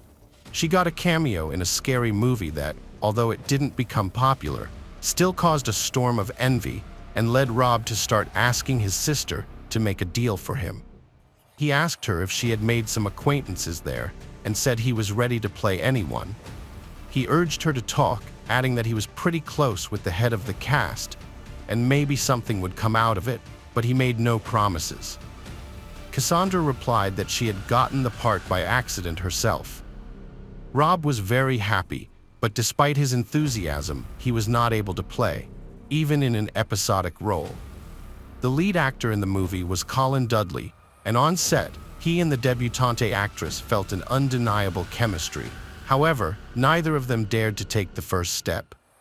That was until they attended a corporate Halloween party together. Cassandra dressed up as Velma from Scooby-Doo, while Colin went as Alex from A Clockwork Orange. The costume held a deeper significance for Colin than just a simple character. It seemed to resonate with him on a deeper level. He had been walking with a glass of milk all evening, looking at everyone with a glare, just as his character had done in the movie. He had also quoted a lot from the book. For example, he had looked at Cassandra with delight and had said that beauty invariably caused his only desire to destroy it, for it did not fit at all into their ugly world. Cassandra had thought it was a compliment, and they had soon started dating, but their relationship had not lasted long, only a couple of months. Colin had found another actress, Rebecca, and had started dating her, and later on, the couple had started living together. On August 25, 2020, Cassandra Cannell vanished without warning. She drove away from home in an unknown direction and failed to respond to phone calls. When her mother, Mary Smith, reported her disappearance to the police, they were initially reluctant to take action, suggesting that Cassandra might simply be out with friends and would turn up soon. But Mary was convinced that something was seriously wrong and pressed the police to investigate. It took 2 days for them to begin searching for Cassandra, and on the third day, they found her car parked under a bridge in a notorious neighborhood known for its high crime rate and homeless population. The car was unlocked and the keys were still inside. The discovery raised more questions than answers. Why was Cassandra in this dangerous area, known for its frequent violent crimes and drug-related deaths? The police had to canvass the neighborhood, questioning homeless individuals who, unsurprisingly, were hesitant to cooperate with the authorities. The residents living under the bridge, who spent their days drinking, had no information about Cassandra's whereabouts or when her car arrived. This lack of knowledge was hardly surprising. The detective in charge of searching for Cassandra had obtained her cell phone billing records, as per protocol, but based on his experience, he doubted it would lead to any useful leads, and indeed, it didn't.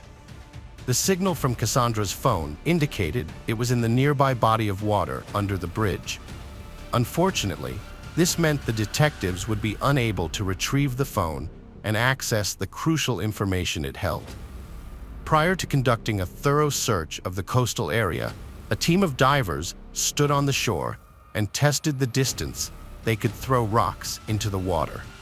This test would help them gauge the likelihood of finding the phone. Cassandra's mother had mentioned that her daughter's phone case was adorned with distinctive rhinestones, making it easier to spot. As it turned out, the phone was soon found, but sadly, Cassandra's body was not in the water. While the detectives presented this as a positive development, Cassandra's mother remained distraught and unconsoled. She seemed to have gotten used to the idea that her daughter was dead, and the only thing she wanted was for her body to be found and for the nightmare of uncertainty to end. She sadly mentioned that she had been looking forward to her granddaughter, wanted to be a grandmother sooner, and didn't even have time to give her a crib, which was just sitting in the garage in a box.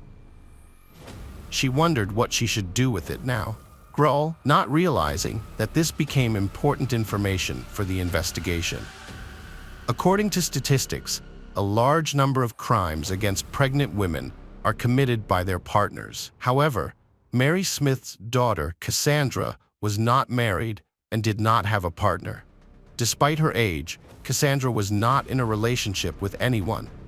Mary was puzzled because Cassandra had gotten pregnant, but she had no information about the baby's father. Cassandra had been in frequent contact with someone, often calling and messaging them.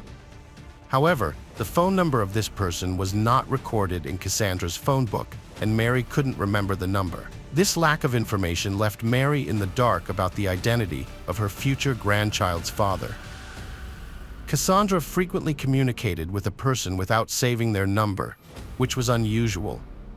Typically, girls couldn't keep their relationships completely secret and would confide in at least one friend, especially when it came to sensitive topics like pregnancy.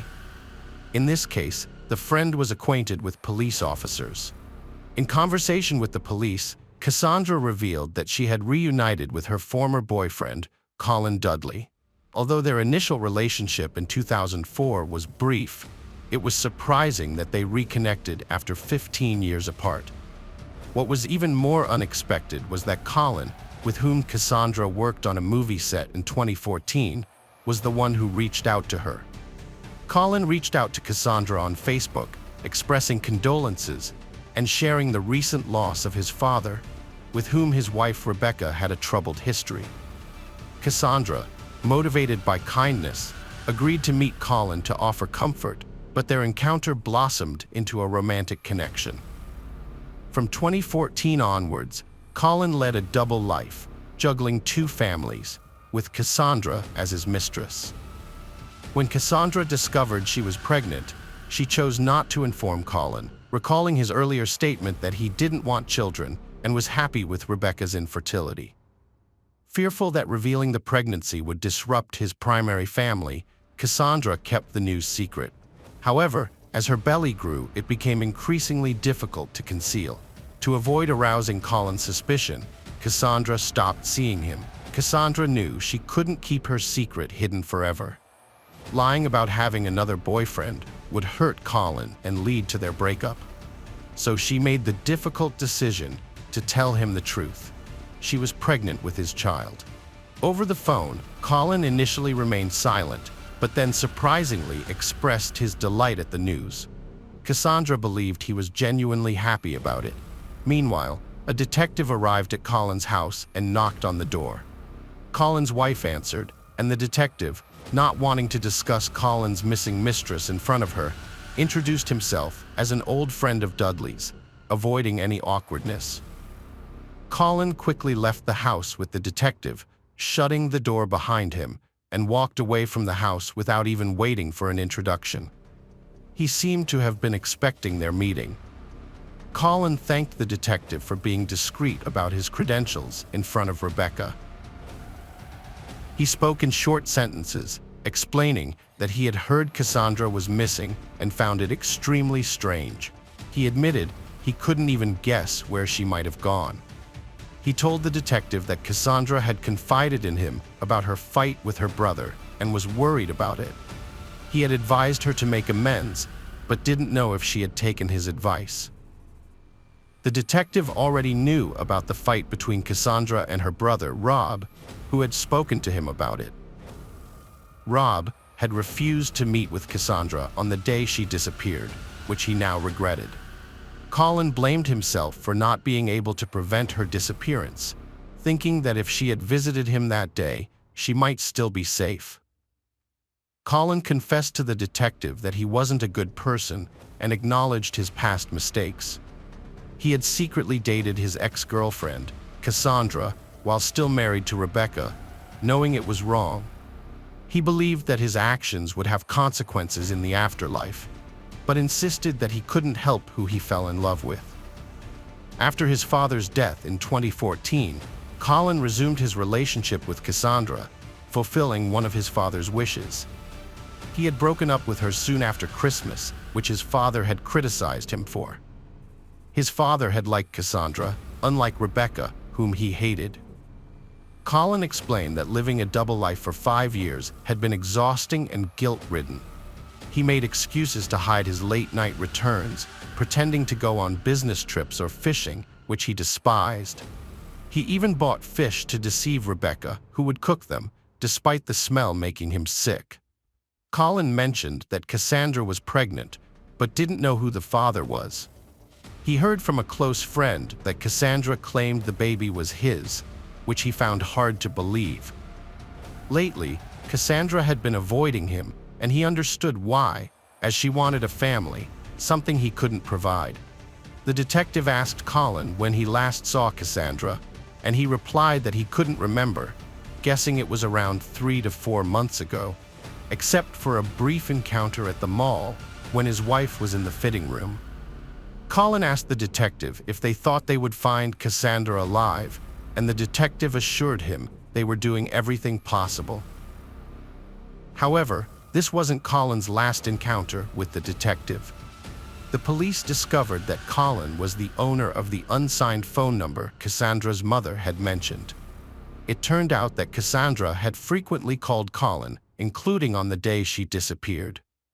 Additionally, CCTV footage from the train station near the bridge where her car was found showed a suspicious man on the platform. The suspect wore a disguise, covering his face and head, making it impossible to identify him. However, the detective noticed that the man's gait and hat were eerily similar to those of Colin Dudley and Alex from A Clockwork Orange.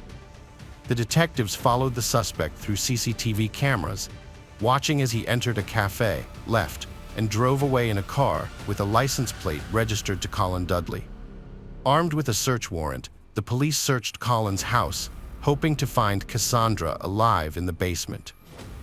Initially, they found no evidence of a crime, but they did discover the hat Colin had worn as a disguise. In the basement, a service dog trained to detect blood scents began barking, suggesting something was amiss.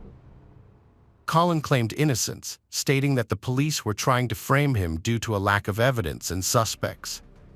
His wife was shocked and upset, but when asked if she thought her husband was capable of murder, she hesitated before saying no. Despite the circumstantial evidence, there wasn't enough to imprison Colin, frustrating Rob and Mary Smith and leaving the detective feeling helpless. Colin was questioned again, and he provided an alibi, stating that he had visited a hardware store on the morning of August 25th to buy cleaning supplies and trash bags. However, the large trash bags raised suspicions. The police also discovered a deleted text message from Cassandra stating that she was approaching Colin's house. Additionally, phone records showed that the couple hadn't left the house for hours that morning. Colin had turned off his phone, but accidentally left Cassandra's phone on, allowing the police to track his movements, including his presence on CCTV cameras. After the murder, Colin went to a cafe to clean up, then drove to the pond where he had thrown away Cassandra's phone, which the police had tracked to its last signal. Now, the police needed to find Cassandra's body. To retrace Colin's route, the police took a GPS tracker from his car, which showed that it had followed the same path as Cassandra's phone. The next day, the police followed Colin's path through the woods and found a large trash can tied with ropes in a ravine. The area around it was covered in blood, and it was clear what was inside. After a month, identifying the body was difficult, but the police were able to do so thanks to a tattoo described in the missing persons report. Colin was arrested and charged with murder. A forensic examination revealed that Cassandra died from a fractured skull caused by blunt force trauma. The police also found traces of blood in the basement of the Dudley house that couldn't be fully cleaned. Rebecca, Colin's wife, had been in a different part of the house and hadn't heard anything. She also revealed that Colin had never wanted children and had lied about her infertility. The police considered this a motive for the crime.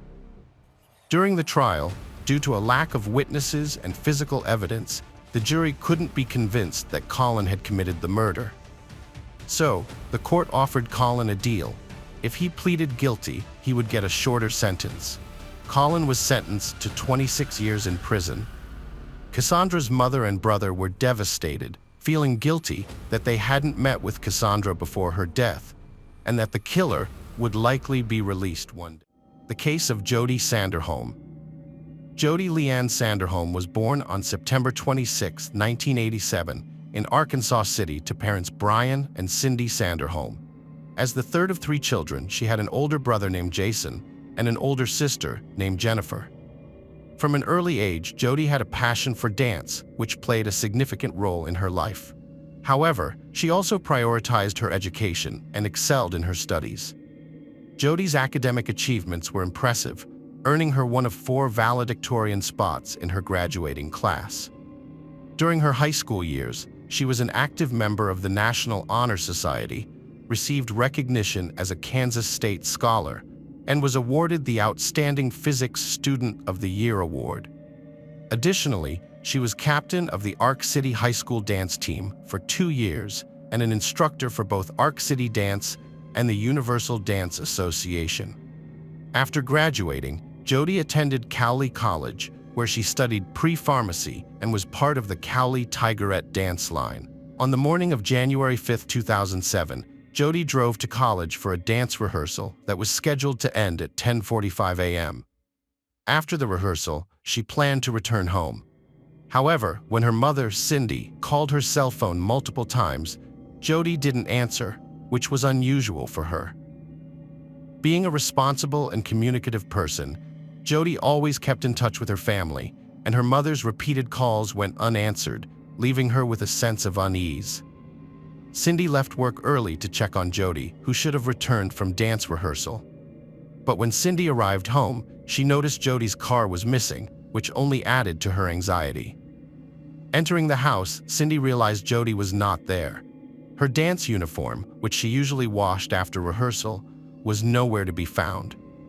The shower stall was dry, suggesting Jody hadn't showered after dance class.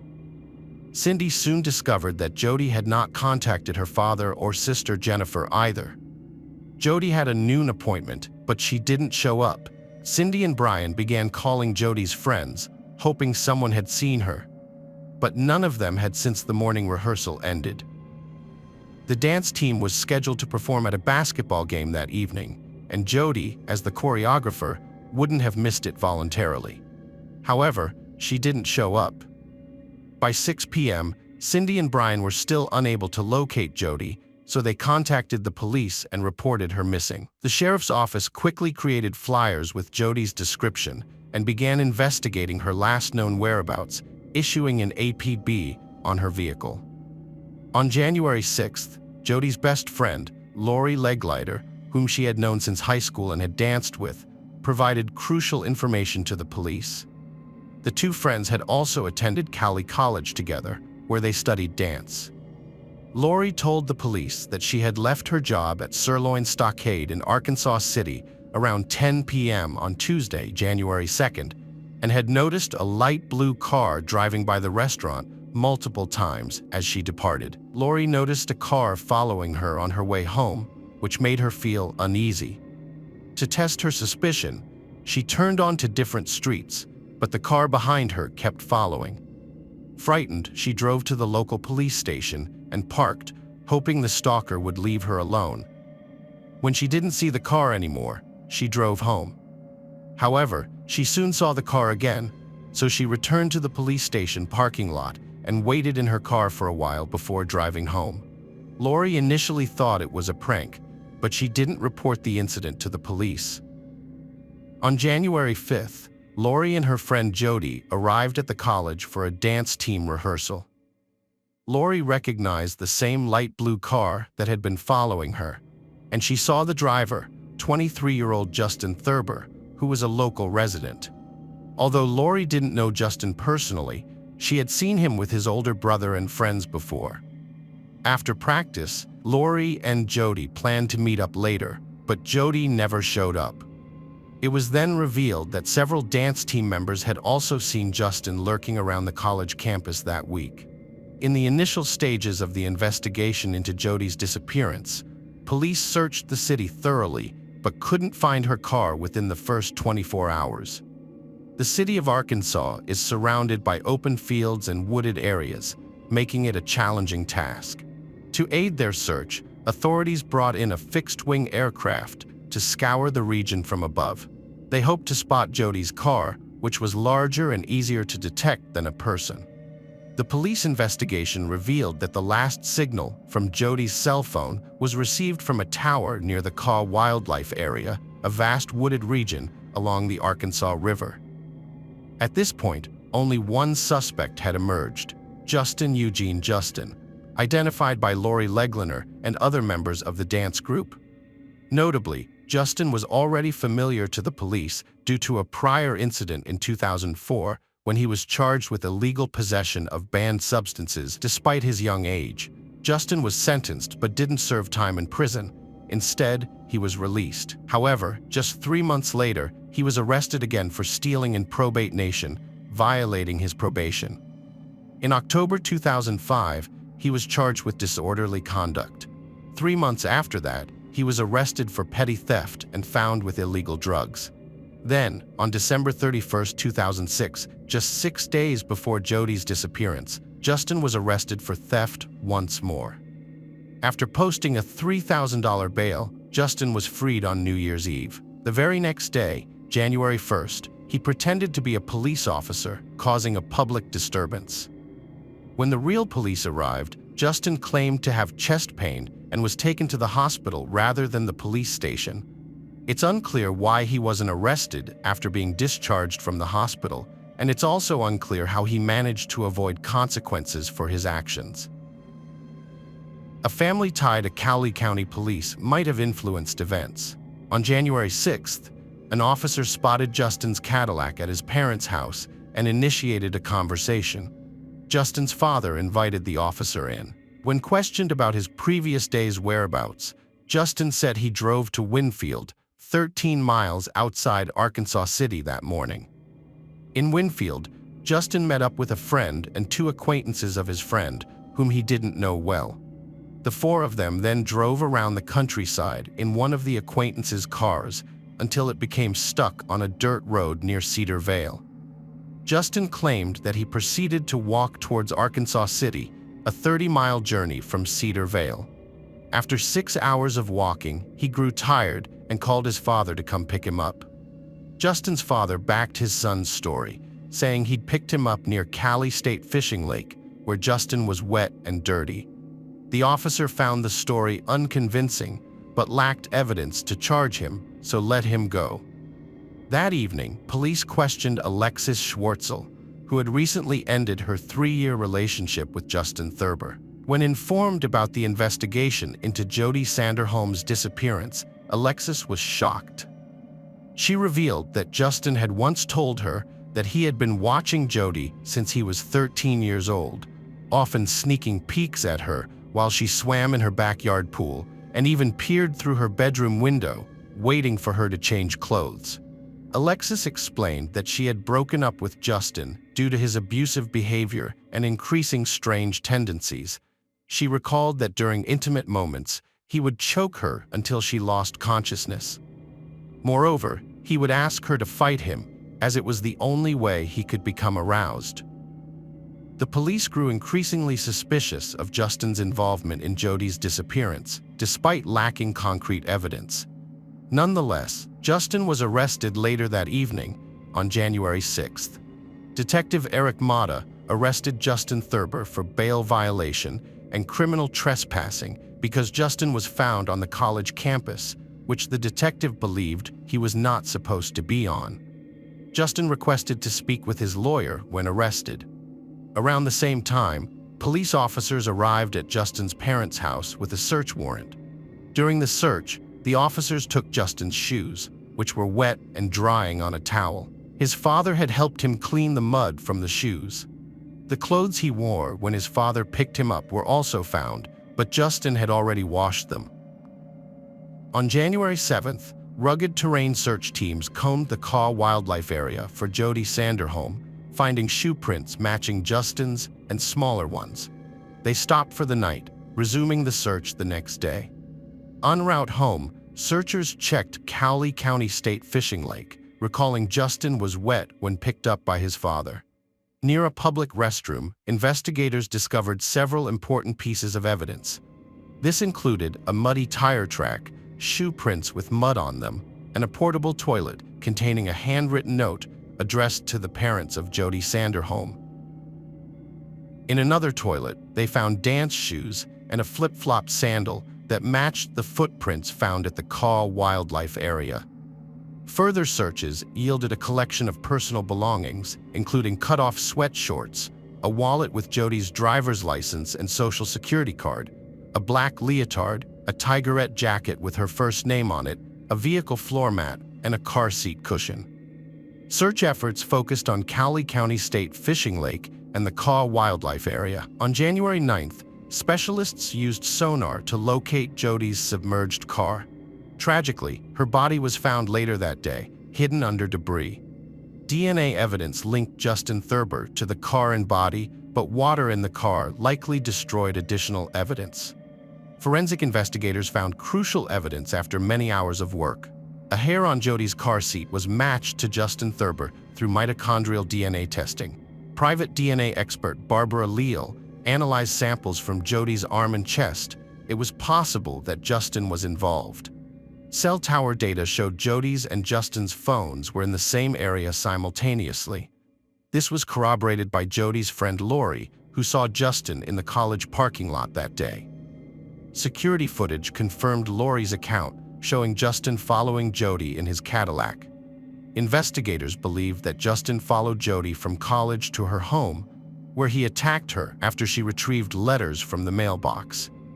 A shoe print identical to Justin's sneakers was found by the mailbox, supporting this theory. Footprints matching Justin's shoes were discovered at the Caw Wildlife Area, and smaller prints matched Jody's shoes found at the lake, along with her other belongings. In the preserve, searchers found footprints of Justin and Jody side by side, indicating they walked together at one point. However, Jody's footprints stopped and Justin's continued deeper into the woods, so he carried her further on his own. His shoe prints were also found near where the body was discovered. Moreover, the three people Justin claimed to have been with on the day of Jody's disappearance denied his story, revealing that his alibi about getting stuck near Cedar Vale was a lie. The police drove Justin to Cedar Vale to verify his alibi, but he couldn't pinpoint the location where he claimed his car was stuck.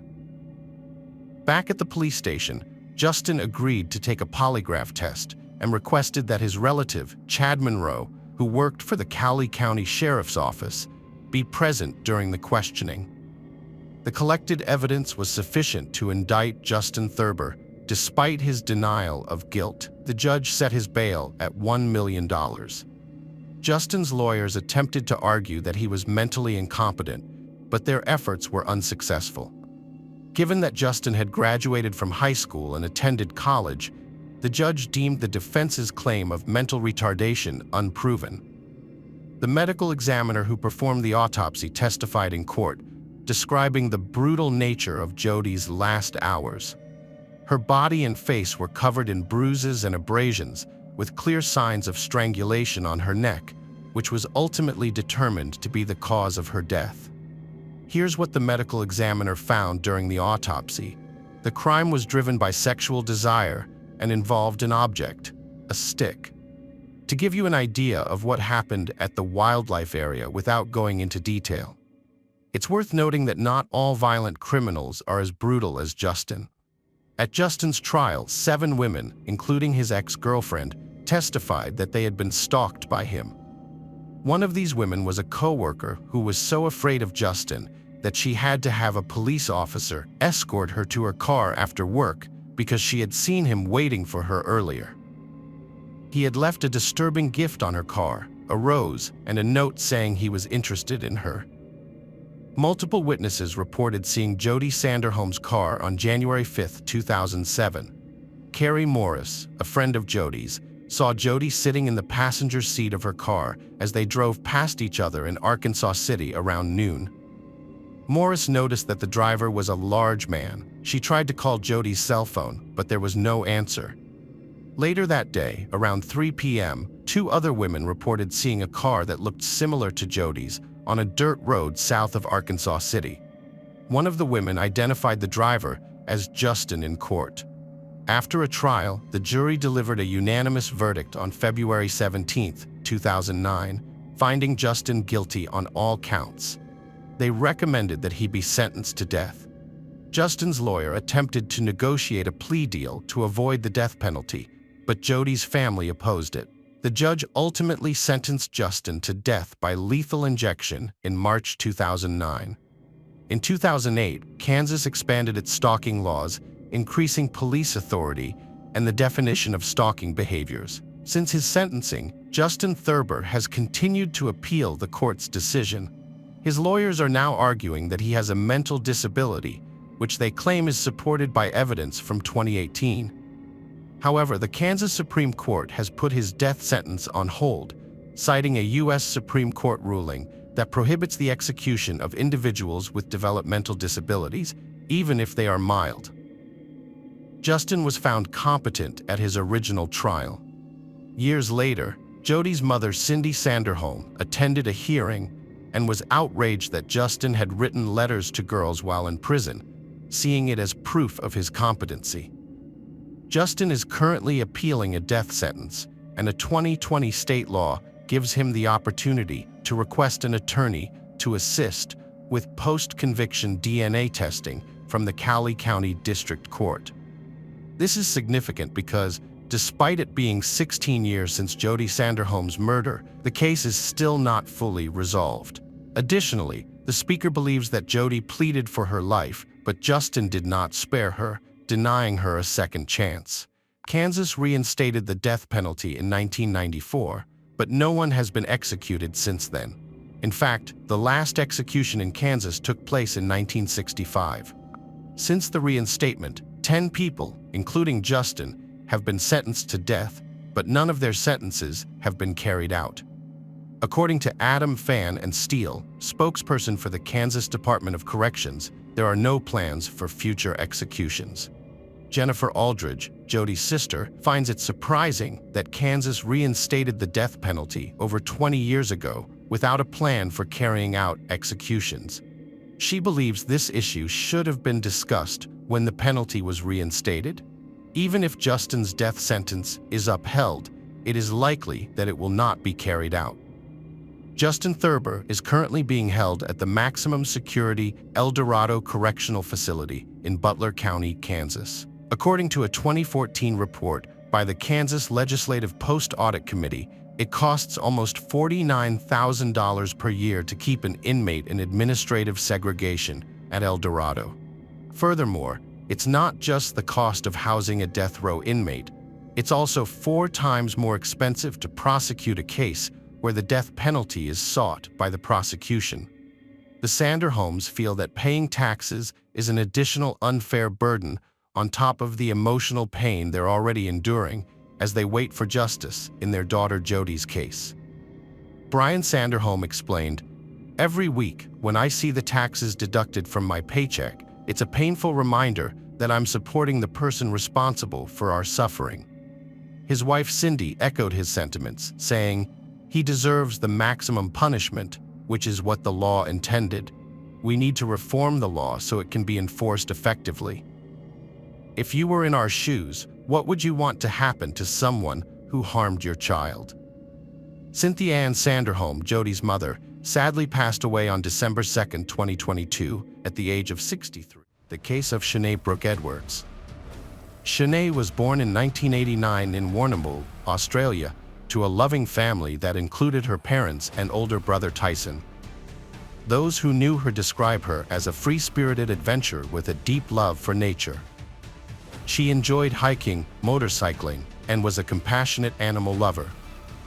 Shanae had a unique gift for forming profound connections with others, often going out of her way to show kindness and generosity to those she met. Her selfless nature was evident in the many ways she helped others, from sharing leftovers with the homeless in Melbourne to teaching orphan children in Colombia and English to Cambodian children. She also tutored a Japanese student and, more recently, cared for a pregnant stray cat that had made her home on her terrace in Georgia. Shanae had always been drawn to Georgia, captivated by its natural beauty, rich history, and cultural landmarks. In 2019, she decided to visit the country, and her boyfriend, Modi El Sayed, a Lebanese national whom she had met during her travels, was also planning to join her. However, El Sayed's travel plans were thwarted due to enter problem. Shanae, meanwhile, was able to enter the country and was thrilled to discover that Georgia lived up to her high expectations. She was enchanted by the country's warm hospitality, breathtaking natural scenery, ancient temples, and delectable cuisine, and ended up staying for almost 2 years before her next adventure took an unexpected turn. Shanae lived in Tbilisi, the capital city of Georgia, where she worked as an English teacher. This job allowed her to earn a living and have enough free time to explore the country and visit new places. During her adventures, she met like-minded friends who shared her passion for travel. On July 29, 2021, she posted a photo on social media with a one-word caption, "Joy." The photo showed her enjoying a scenic motorcycle ride, a hobby she loved. The next day, July 30, 2021, was sunny, so Shanae decided to hike up Dismembered, a popular destination among tourists and locals. The mountain is home to the Temple of St. David, nestled among the evergreen vegetation on its slope. Shanae was last spotted near the Church of St. Michael of Tavares, which is located at the foot of Mount Dismembered and serves as a starting point for hikers. Shanae was supposed to meet friends at a cafe in the capital city that evening, but she never arrived. When they couldn't reach her by phone, they reported her missing to the police. Around the same time, a friend living in California, who knew Shanae, grew concerned and called Shanae at 4:32 p.m. When Shanae answered, her friend heard her terrified screams, "Please let me go, okay, just let me go." It was clear Shanae was being attacked and pleading to be released. The call abruptly ended, and when Shanae's friend tried calling back, there was no answer. The California friend then reached out to a Facebook group for international individuals living in Georgia, asking someone to contact the police about the alarming call. Shanae's friend reportedly contacted the Georgian police, informing them about the distressing phone call Shanae had made. Regardless of who initiated the contact, it is clear that the Georgian police were quickly alerted and began verifying the information. A massive search operation was launched, involving several hundred police officers and volunteers. The search area was vast, and multiple groups scoured the slopes of Mount Dismembered. The police employed search dogs and drones to aid in the search, but unfortunately, Shanae was not found. As the sun began to set, concerns grew, as Shanae had not returned home, her phone was off, and she had not sought help at any local hospitals. Tragically, the next day, July 31st, the search efforts ended in the discovery of 31-year-old Shanae Brooke Edwards' body near a hiking trail. The perpetrator had attempted to conceal the crime by hiding the body under tree branches and leaves. A knife, believed to be the murder weapon, was found nearby. Further investigation at the crime scene revealed an old rusty shovel, a fireplace, used needles, and numerous empty bottles. During the autopsy, it was discovered that Shanae had 13 stab wounds, with 5 of them located in the neck area. This led police to conclude that the perpetrator undoubtedly intended to kill her. Additionally, there were signs of strangulation on her neck.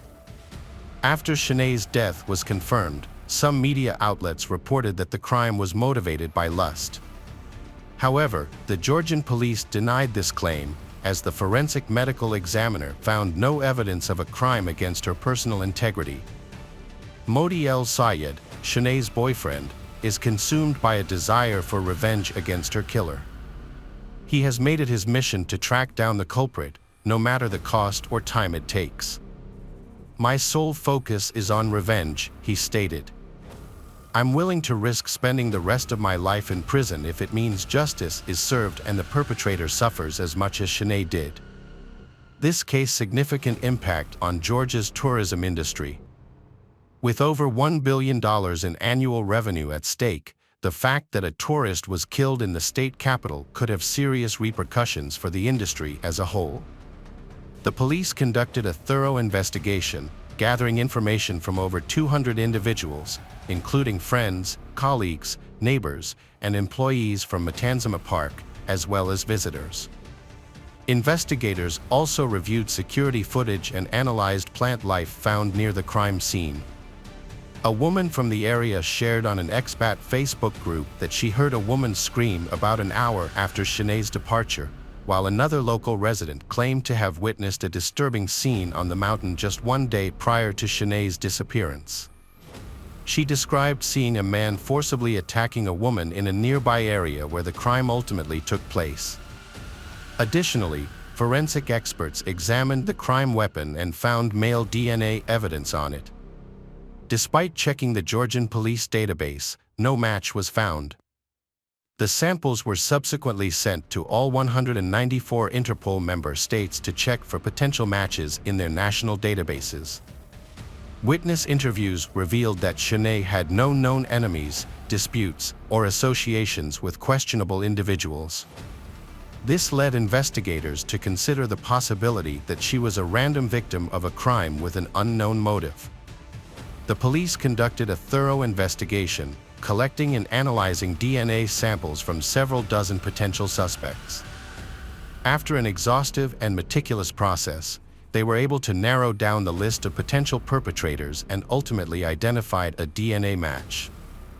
40 days after the death of Shanae Brooke Edwards, Georgia police issued the following statement based on the evidence obtained during the investigation, including testimony, surveillance tapes, genetic tests, and other evidence. A man born in 1988 was arrested on September 8 this year as the defendant in accordance with the decision of the court. The detainee was Georgian citizen Rafael Mirsakulov. His lawyer told reporters that Mirsakulov denies all the charges against him, namely robbery and taking the life of Shanae Brooke Edwards. He pleads not guilty. On September 10, 2021, the Tbilisi court refused to release Mirsakulov on bail while he was awaiting trial in custody. Police officers, in addition to the irrefutable physical evidence they had obtained, also had a no less important testimony. It was a count that after the attack on Shanae Brooke Edwards, Mirsakulov returned home and told his brother and his wife about the crime, but warned them that if they told anyone about it, their young child would suffer the same fate as Shanae. In October 2021, the Edwards family published a letter describing what Shanae was like and thanking everyone for their support. In particular, they thanked Georgia for their financial assistance in repatriating Shanae's body and the Georgian people for their continued attention, love, and support during this difficult and tragic time. The first hearing on the case took place in February 2022. Under Georgian law, Mirsakulov faced 16 to 20 years in prison. He chose not to exercise his right to remain silent and pleaded guilty at the trial to robbery but denied the charge that he acted intentionally when he took Shanae's life. However, the prosecutor didn't think so.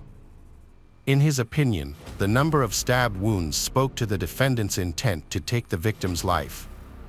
He stabbed Shanae Brooke 13 times, including 5 in the neck, indicating intent to take her life. Moreover, after his knife broke, the defendant strangled the victim, the prosecutor said. The defense argued that Mirsakulov was guilty of robbery, and his motive was to steal Shanae Brooke Edwards' iPhone 12. Mirsakulov admitted his guilt and apologized to the victim's family, expressing remorse for his actions. According to his lawyer, Mirsakulov has mental health issues and committed the crime in an abnormal state. Despite this, the court's psychiatric examination deemed Mirsakulov sane, allowing for a real punishment to be imposed. The prosecutor pointed out that traces of strong drugs were found in Mirsakulov's blood after his arrest, but this did not excuse his guilt. In a tearful statement, Mirsakulov took full responsibility for his actions, apologizing to the Edwards family in the country and vowing not to appeal his sentence. The incident ended in tragedy, with Shanae losing her life and Mirsakulov facing punishment for his crime. The sentencing of Rafael Mirsakulov was delayed at the request of the prosecution to allow the victim's brother, Tyson Edwards, to attend. The Edwards family released a statement pleading with the Georgian justice system to impose a life sentence on Mirsakulov. During the March 9, 2022, trial, Mirsakulov was found guilty.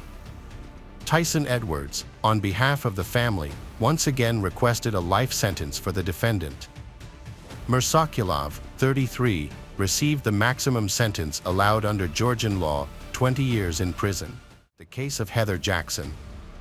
Heather Jackson was 23 years old in 2012, and her life was a challenge. She had recently separated from her husband, Wayne, and they were in the process of getting a divorce. They had 2 young children, 3-year-old Selena and 1-year-old Wayne Jr. Despite the difficulties they faced as parents, Heather was determined to provide a happy life for her kids. She had found a new home on a quiet street near Lake Erie, which brought her some sense of relief. Heather and Wayne had been high school sweethearts, but their marriage had fallen apart. On September 8, 2012, Heather's friend Danielle Sorrell arrived at her house at 2:30 p.m. for a pre-arranged meeting. However, when Danielle knocked on the door, no one answered. She checked all the doors, but they were locked, leaving her wondering what was going on. Danielle was puzzled that Heather and her kids weren't at home despite their planned meeting. Even if Heather had changed her plans, she would have alerted Danielle. So, Danielle called Heather's mom, Jody, who was very close to her daughter and spoke with her daily. However, Jody couldn't reach Heather that day either. Danielle then contacted all of Heather's friends, but none of them knew her whereabouts. Her concern grew when she spotted Selena's pacifier on the porch. Danielle knew Heather would never leave the house without the pacifier, so something was off. Hours passed, but Heather still hadn't contacted her mom. Jody's unease called the police to request a check. The officers arrived, knocked on the door, and got no response. They circled the house, peeking through the windows, but saw nothing suspicious. Since they found no signs of forced entry or foul play, they couldn't enter the house without a warrant and left. At approximately 7:30 p.m., Heather's friends, Thomas Hansen and Dan Reiner, arrived at her house after discovering she was missing. When no one answered the front door, Reiner proceeded to the back porch, forced the door open, and entered the home. Inside, they found Heather's naked body in the bedroom and immediately called 911. Sergeant Eric Gray Bill, a Sandusky police officer, responded to the scene and entered the house. He discovered Heather's body lodged between the box spring and mattress in her bedroom, with a ligature around her neck. The TV was still on, but the children were nowhere to be found.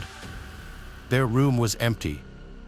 During their search of the house, the officers noticed a utility closet door that they had not yet checked. When Sergeant Bill opened the door, he found stacked boxes with objects behind them. Behind the boxes, he discovered the lifeless bodies of Heather's children. The police immediately secured the crime scene.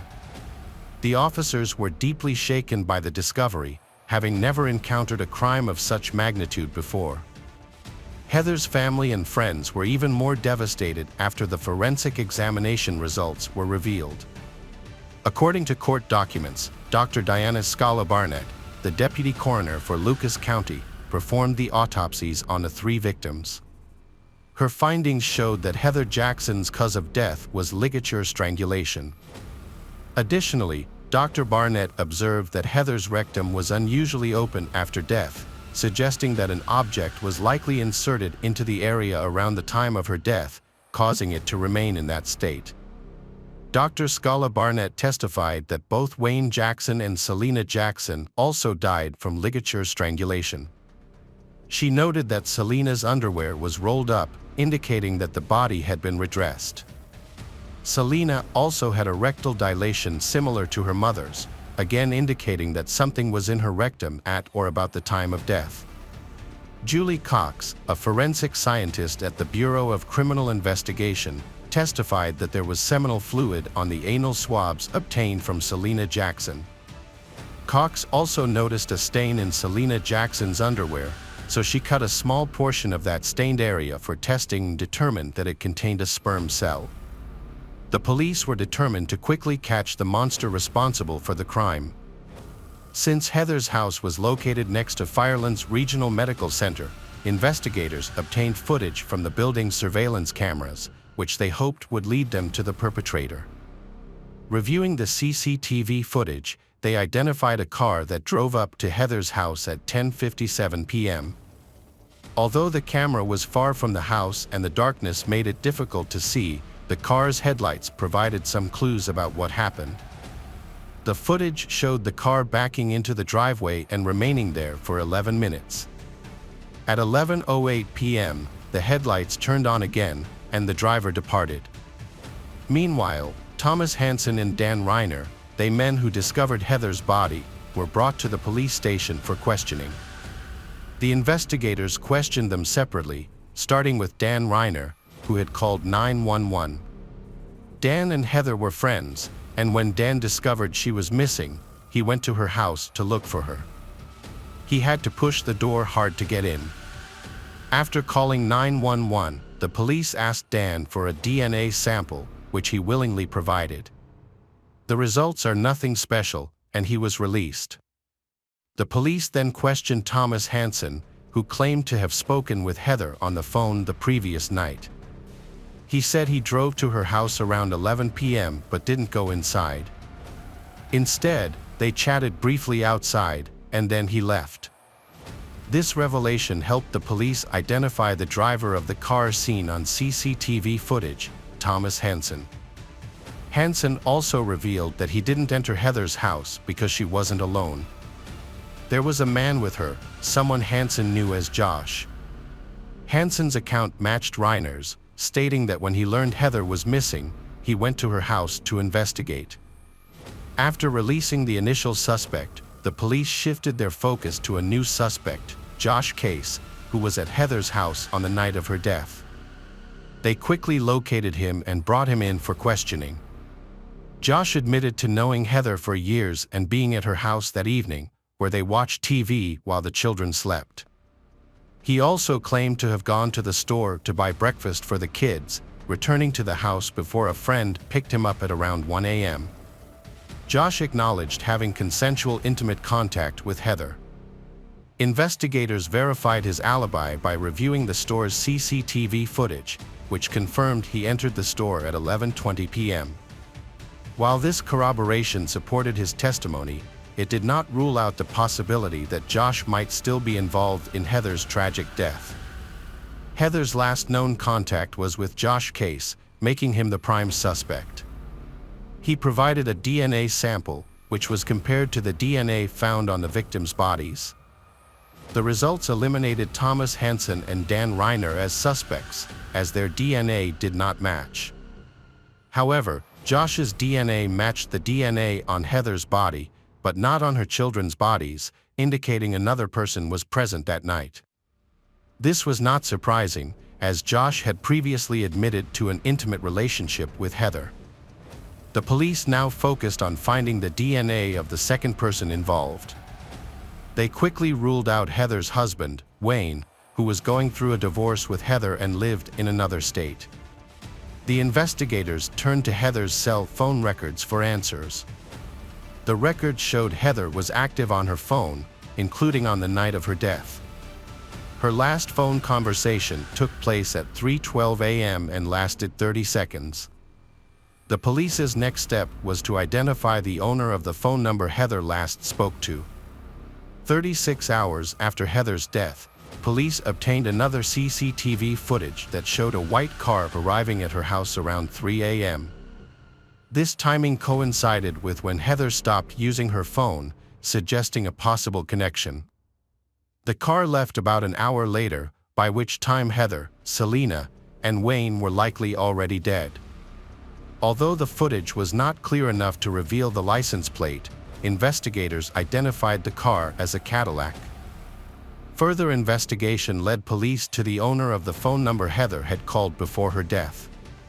The number belonged to 41-year-old Curtis Clinton, who had a 30-second conversation with Heather at 3:12 a.m. A background check on Clinton revealed a disturbing history. He had been released from prison in February after serving 13 years for 2 counts of felonious assault and manslaughter. Clinton had pleaded guilty to the 1997 death of 18-year-old Misty Keckler, who was found strangled, naked, and bound in a bathtub. The similarities between Keckler's death and Heather's raised concerns among investigators, especially given that Clinton had been released from prison just 6 months before Heather and her children's deaths. This raised the possibility that Clinton had returned to his violent ways after his release.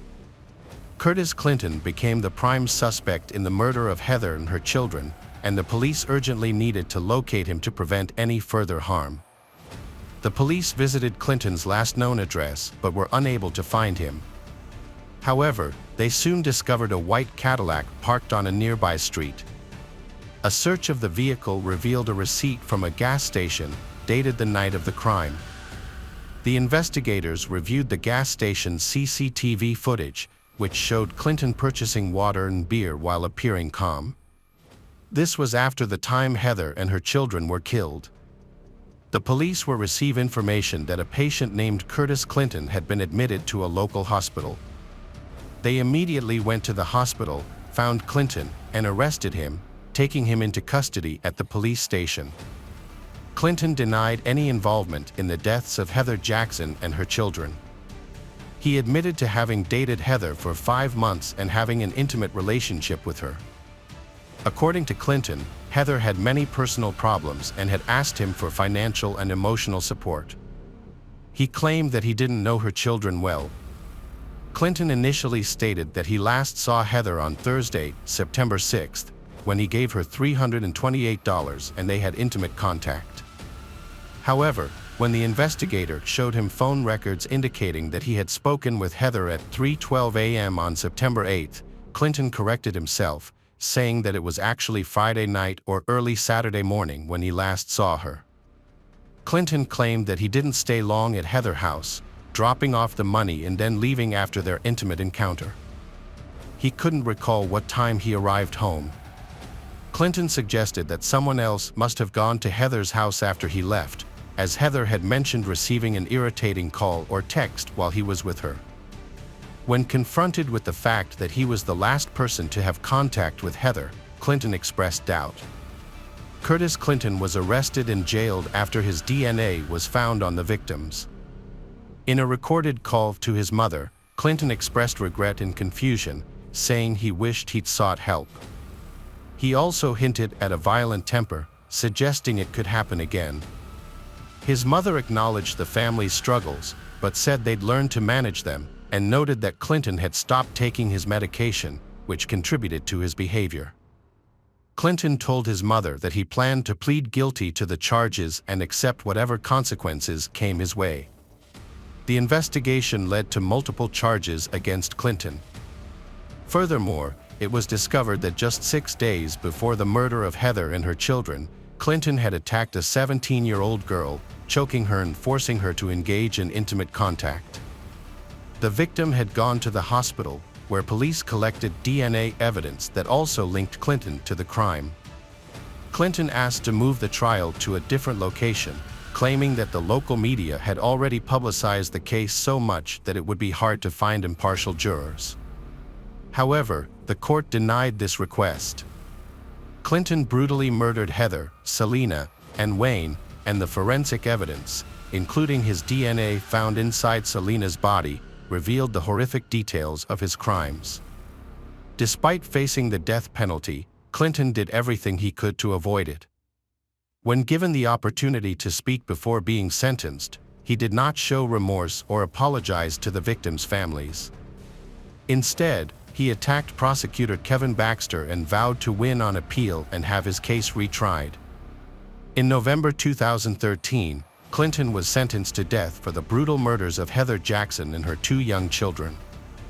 The judge also sentenced Clinton to life in prison without parole for what he did to 3-year-old Selena before strangling her, and added another 10 years for assaulting a 17-year-old girl 6 days before killing Heather and her children. The case of Diane Holick. Diane Tammy Holick was born in 1958 in New York City and was known to her friends and family as a hardworking and joyful person.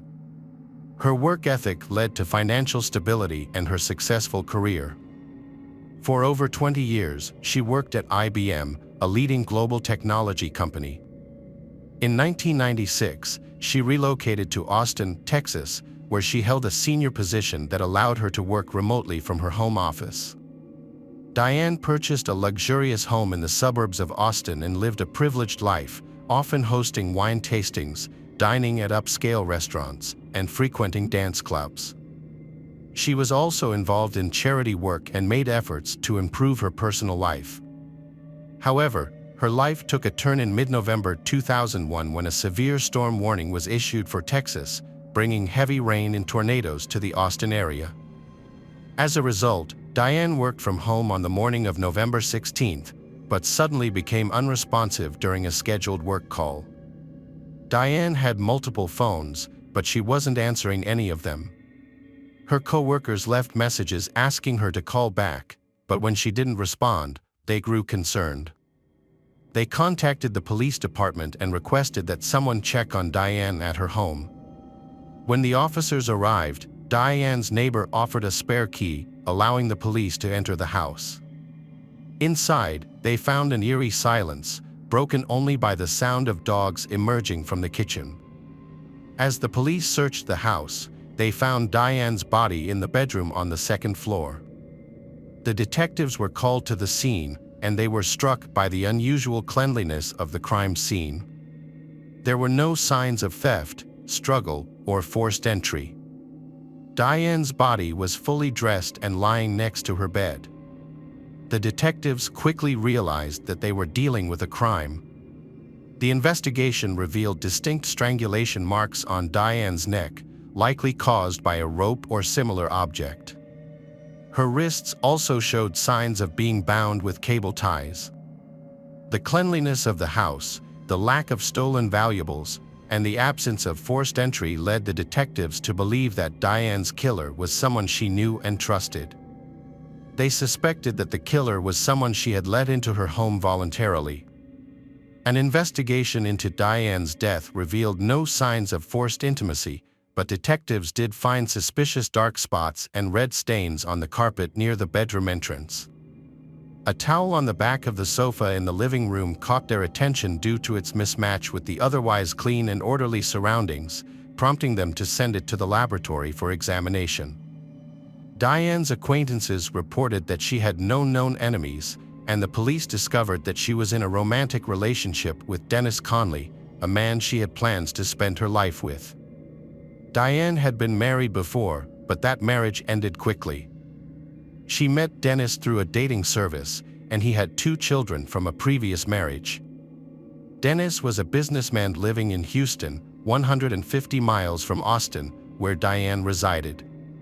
Despite the distance, Diane and Dennis formed a close bond, with Dennis proposing to her after 2 months with a valuable platinum ring. However, according to Diane's friends, the relationship began to decline recently. Diane had been feeling controlled by Dennis at times. Diane was also troubled by the decision to relocate to Houston, which meant leaving her home in the suburbs of Austin. She put her house up for sale, but realtors struggled to find a buyer willing to pay the asking price of $435,000. This led detectives to suspect that Dennis might be involved in Diane's death, prompting them to invite him to the police station for a conversation. Dennis agreed to speak with them without a lawyer. The medical examiner determined that Diane died sometime between 3 p.m. on November 15th and 3 a.m. on November 16th. Notably, the wedding ring Dennis had given her was missing from her finger, while her other jewelry remained untouched in the bedroom. This raised questions about the killer's motives and whether the ring was removed to mislead investigators. During the police interview, Dennis appeared to be a grieving man. He was asked about his relationship with Diane and his whereabouts on the day of her death and the day her body was found. Dennis claimed he was in Houston at the time. He stated that he last spoke with Diane on the morning of November 15th and spent the rest of the day at work without contacting her again. When he couldn't reach Diane the next morning, he left a message on her voicemail. The police took Dennis' fingerprints and DNA sample, but ultimately cleared him as a suspect after verifying his alibi. He had not left the city, so the detectives had to expand their search for a new lead. Further inquiry revealed that an unknown man had inspected Diane's house a few days before her death, claiming to be a potential buyer. He had planned to return with his wife to make a joint purchase decision. This clue became a top priority for the police, who began questioning the owners of properties for sale in the area, hoping that someone may have seen this mysterious buyer. Several women in the area reported that a suspicious man had visited their homes around the time of Diane's murder. He, described as being 35 to 45 years old with a large nose and dark hair, had arrived unaccompanied by a real estate agent. 6 of the women refused to let him in, but one allowed him to enter and view her home. She who let him in reported that he acted strangely, showing no interest in the layout of the house or its features. Instead, he specifically asked to see the bedroom on the 2nd floor. When she became uncomfortable and asked him to leave, he introduced himself as Walter Miller. The police searched their databases for anyone matching the name Walter Miller, but the individuals they found did not match his age or appearance. A forensic artist created a sketch of the suspect based on the women's descriptions. Diane's killer removed the cable ties that had bound her hands, but the rationale behind this action is unclear. Did he know his victim personally? A subsequent autopsy revealed no evidence of forced intimacy or assault, yet the police remained vigilant, returning to the crime scene to search for potential traces of semen. However, these efforts yielded nothing. A police sketch of a potential suspect in the Diane Holick case was broadcast on the evening news, urging anyone who recognized the person to come forward. One of the few leads investigators had was a towel from Diane's house with a few short hairs on it. But the hairs were rootless, making it impossible to obtain a complete DNA sample. A woman contacted the police after seeing the sketch and reported a similar encounter. She and her husband had put their house up for sale 6 months prior, and a man had come to visit, claiming he wanted to buy the house for cash and needed to see it first. However, she refused to let him in, and he left. 2 months later, the same man returned to her doorstep and introduced himself as Jim Taylor. She was home alone with her young daughter, as her husband had just left for work. He asked to look around the house, but she denied his request again. This time, he became angry and aggressive, yelling and demanding to be let in. She immediately recalled the encounter and remembered writing down his name and the license plate number of his minivan. The police now had a crucial lead to investigate. A search of the vehicle's registration revealed that the owner was not Jim Taylor, but Patrick Anthony Russo. Initially, Russo seemed like an unlikely suspect. He was a married man with 2 children, lived 40 minutes outside of Austin, and was a member of a church music band. However, a deeper look into his past revealed a disturbing history of violent crimes against women. Russo had been convicted of a series of attacks, including one that involved abducting and attempting to strangle a victim with cable ties. He was sentenced to 20 years in prison but was released on parole after serving only 8 years. While in prison, he met his future wife, Janet, a church volunteer. The police found it hard to believe that Russo's connection to the case was mere coincidence. The police visited Anthony Russo's house with a search warrant, and he seemed unsurprised by their arrival. Although they found no evidence of Diane's belongings, including her ring, in his house or minivan, a neighbor reported seeing a similar vehicle at Diane's house on the day she died. In the utility room, investigators discovered cable ties identical to those that left marks on Diane's wrists. However, these ties are widely available at hardware stores. The police asked Anthony to come to the station for further questioning, where they inquired about his whereabouts on November 15th and 16th. Anthony claimed that on the 15th, he drove to Austin to visit a religious radio station but was unable to enter because no one answered the door. Notably, the radio station was near Diane's house. He stated that he left the station around 4 p.m. but got lost due to a hurricane, arriving home around 6 p.m. This alibi is questionable, as the forensic medical expert reported that Diane died between 3 p.m. and 3 a.m. Russo was questioned by the police about whether he was looking to buy a house. He claimed he had not inquired about any properties for buy, which would later prove to be an important statement.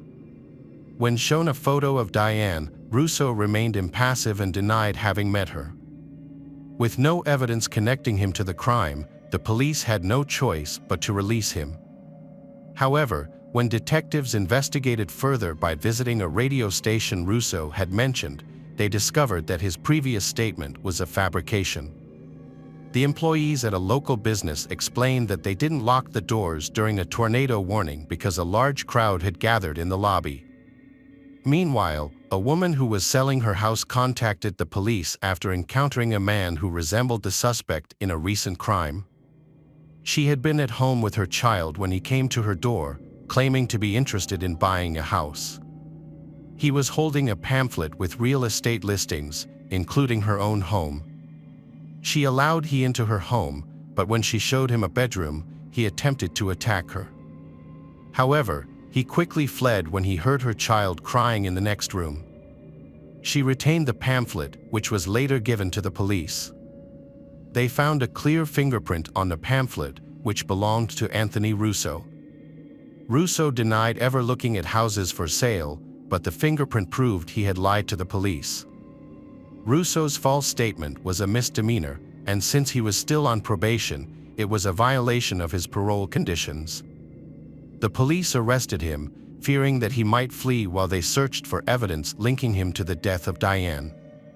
To ensure public safety, the authorities decided to keep Russo in custody. The police were able to locate 15 women who had showed homes to a man who matched Anthony Russo's description. All 15 women were asked to identify the suspect from a lineup of 5 men who were similarly dressed and had similar appearances.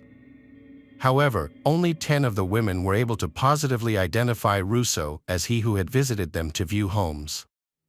The remaining 5 women were unable to make an identification. Despite this, the police still had reason to believe Russo was involved in the crime and brought him in for further questioning. During the interrogation, Russo continued to deny any involvement in the crime, but eventually stopped answering questions and requested to see his wife. Meanwhile, the police received the results of a DNA analysis from the laboratory. The results showed that a hair found on a towel at the victim's home matched Russo's DNA profile. While this was a significant piece of evidence, it was not conclusive, as there was a small chance that the hair could have belonged to someone else with the same DNA profile. Despite the accumulation of circumstantial evidence, the police still lacked a direct link between Russo and the victim's death. Investigation revealed 2 key pieces of evidence that implicated in Diane's death. Firstly, cell phone data placed Russo in the same area as Diane on the day she died. Secondly, a thorough examination of Russo's home computer uncovered a disturbing search history. Russo frequently visited an adult website where he consumed content explicitly depicting strangulation during intimate activities. Furthermore, the website required subscription, indicating that Russo actively sought out this material and was willing to pay for it. 2 days prior to Diane's death, Russo had accessed a particular story on the website that told the tale of a man who, under the guise of being a buyer, infiltrated a lonely woman's home, strangled her, and then stole valuables to make the crime appear as a robbery, thus disguising his true motive of satiating his desire for strangulation. Detectives delved into Russo's financial life and found he and his wife had a mere $2,000 in savings and were still making mortgage payments on their current home, clearly indicating he was in no position to buy a new house. Without concrete evidence, police arrested Russo and charged him with the murder of Diane Hollick nearly 2.5 years after her death, which took place on November 15, 2001. In court, 14 women testifying under oath that Russo had approached them about viewing homes, often visiting them in person on the day of the murder. Notably, these women all matched a specific profile, suggesting Russo had been observing them beforehand. While most refused him entry, one woman allowed him in initially but soon asked him to leave due to his strange demeanor. Russo's interest in homes was not random, as he specifically sought out homes occupied by women of a particular age group. The prosecution presented evidence that Russo visited homes for sale, often targeting women who lived alone. Russo visited Diane's house again, likely at her invitation, but this time with a specific intention. He had planned his actions carefully to avoid leaving any evidence. On a rainy day, Diane offered him a towel to dry off, which he casually discarded on the back of the sofa. As she showed him around the house, Russo attacked her on the second floor. Prosecutors believed that Russo derived pleasure from the act of strangulation, which ultimately led to Diane's death. Before leaving the scene, Russo took cable ties and Diane's wedding ring, which were never found by the police. He used a spare key hidden at the front door to lock up behind him. This was the prosecution's version of events. At the trial, Russo's current and former wives testified that he had a history of enjoying the act of strangulation. It's worth noting that Russo had a prior conviction for a similar crime. After deliberating for 11 hours, the jury found Patrick Anthony Russo guilty. He was sentenced to life in prison, but never admitted to his guilt, despite his history of similar crimes.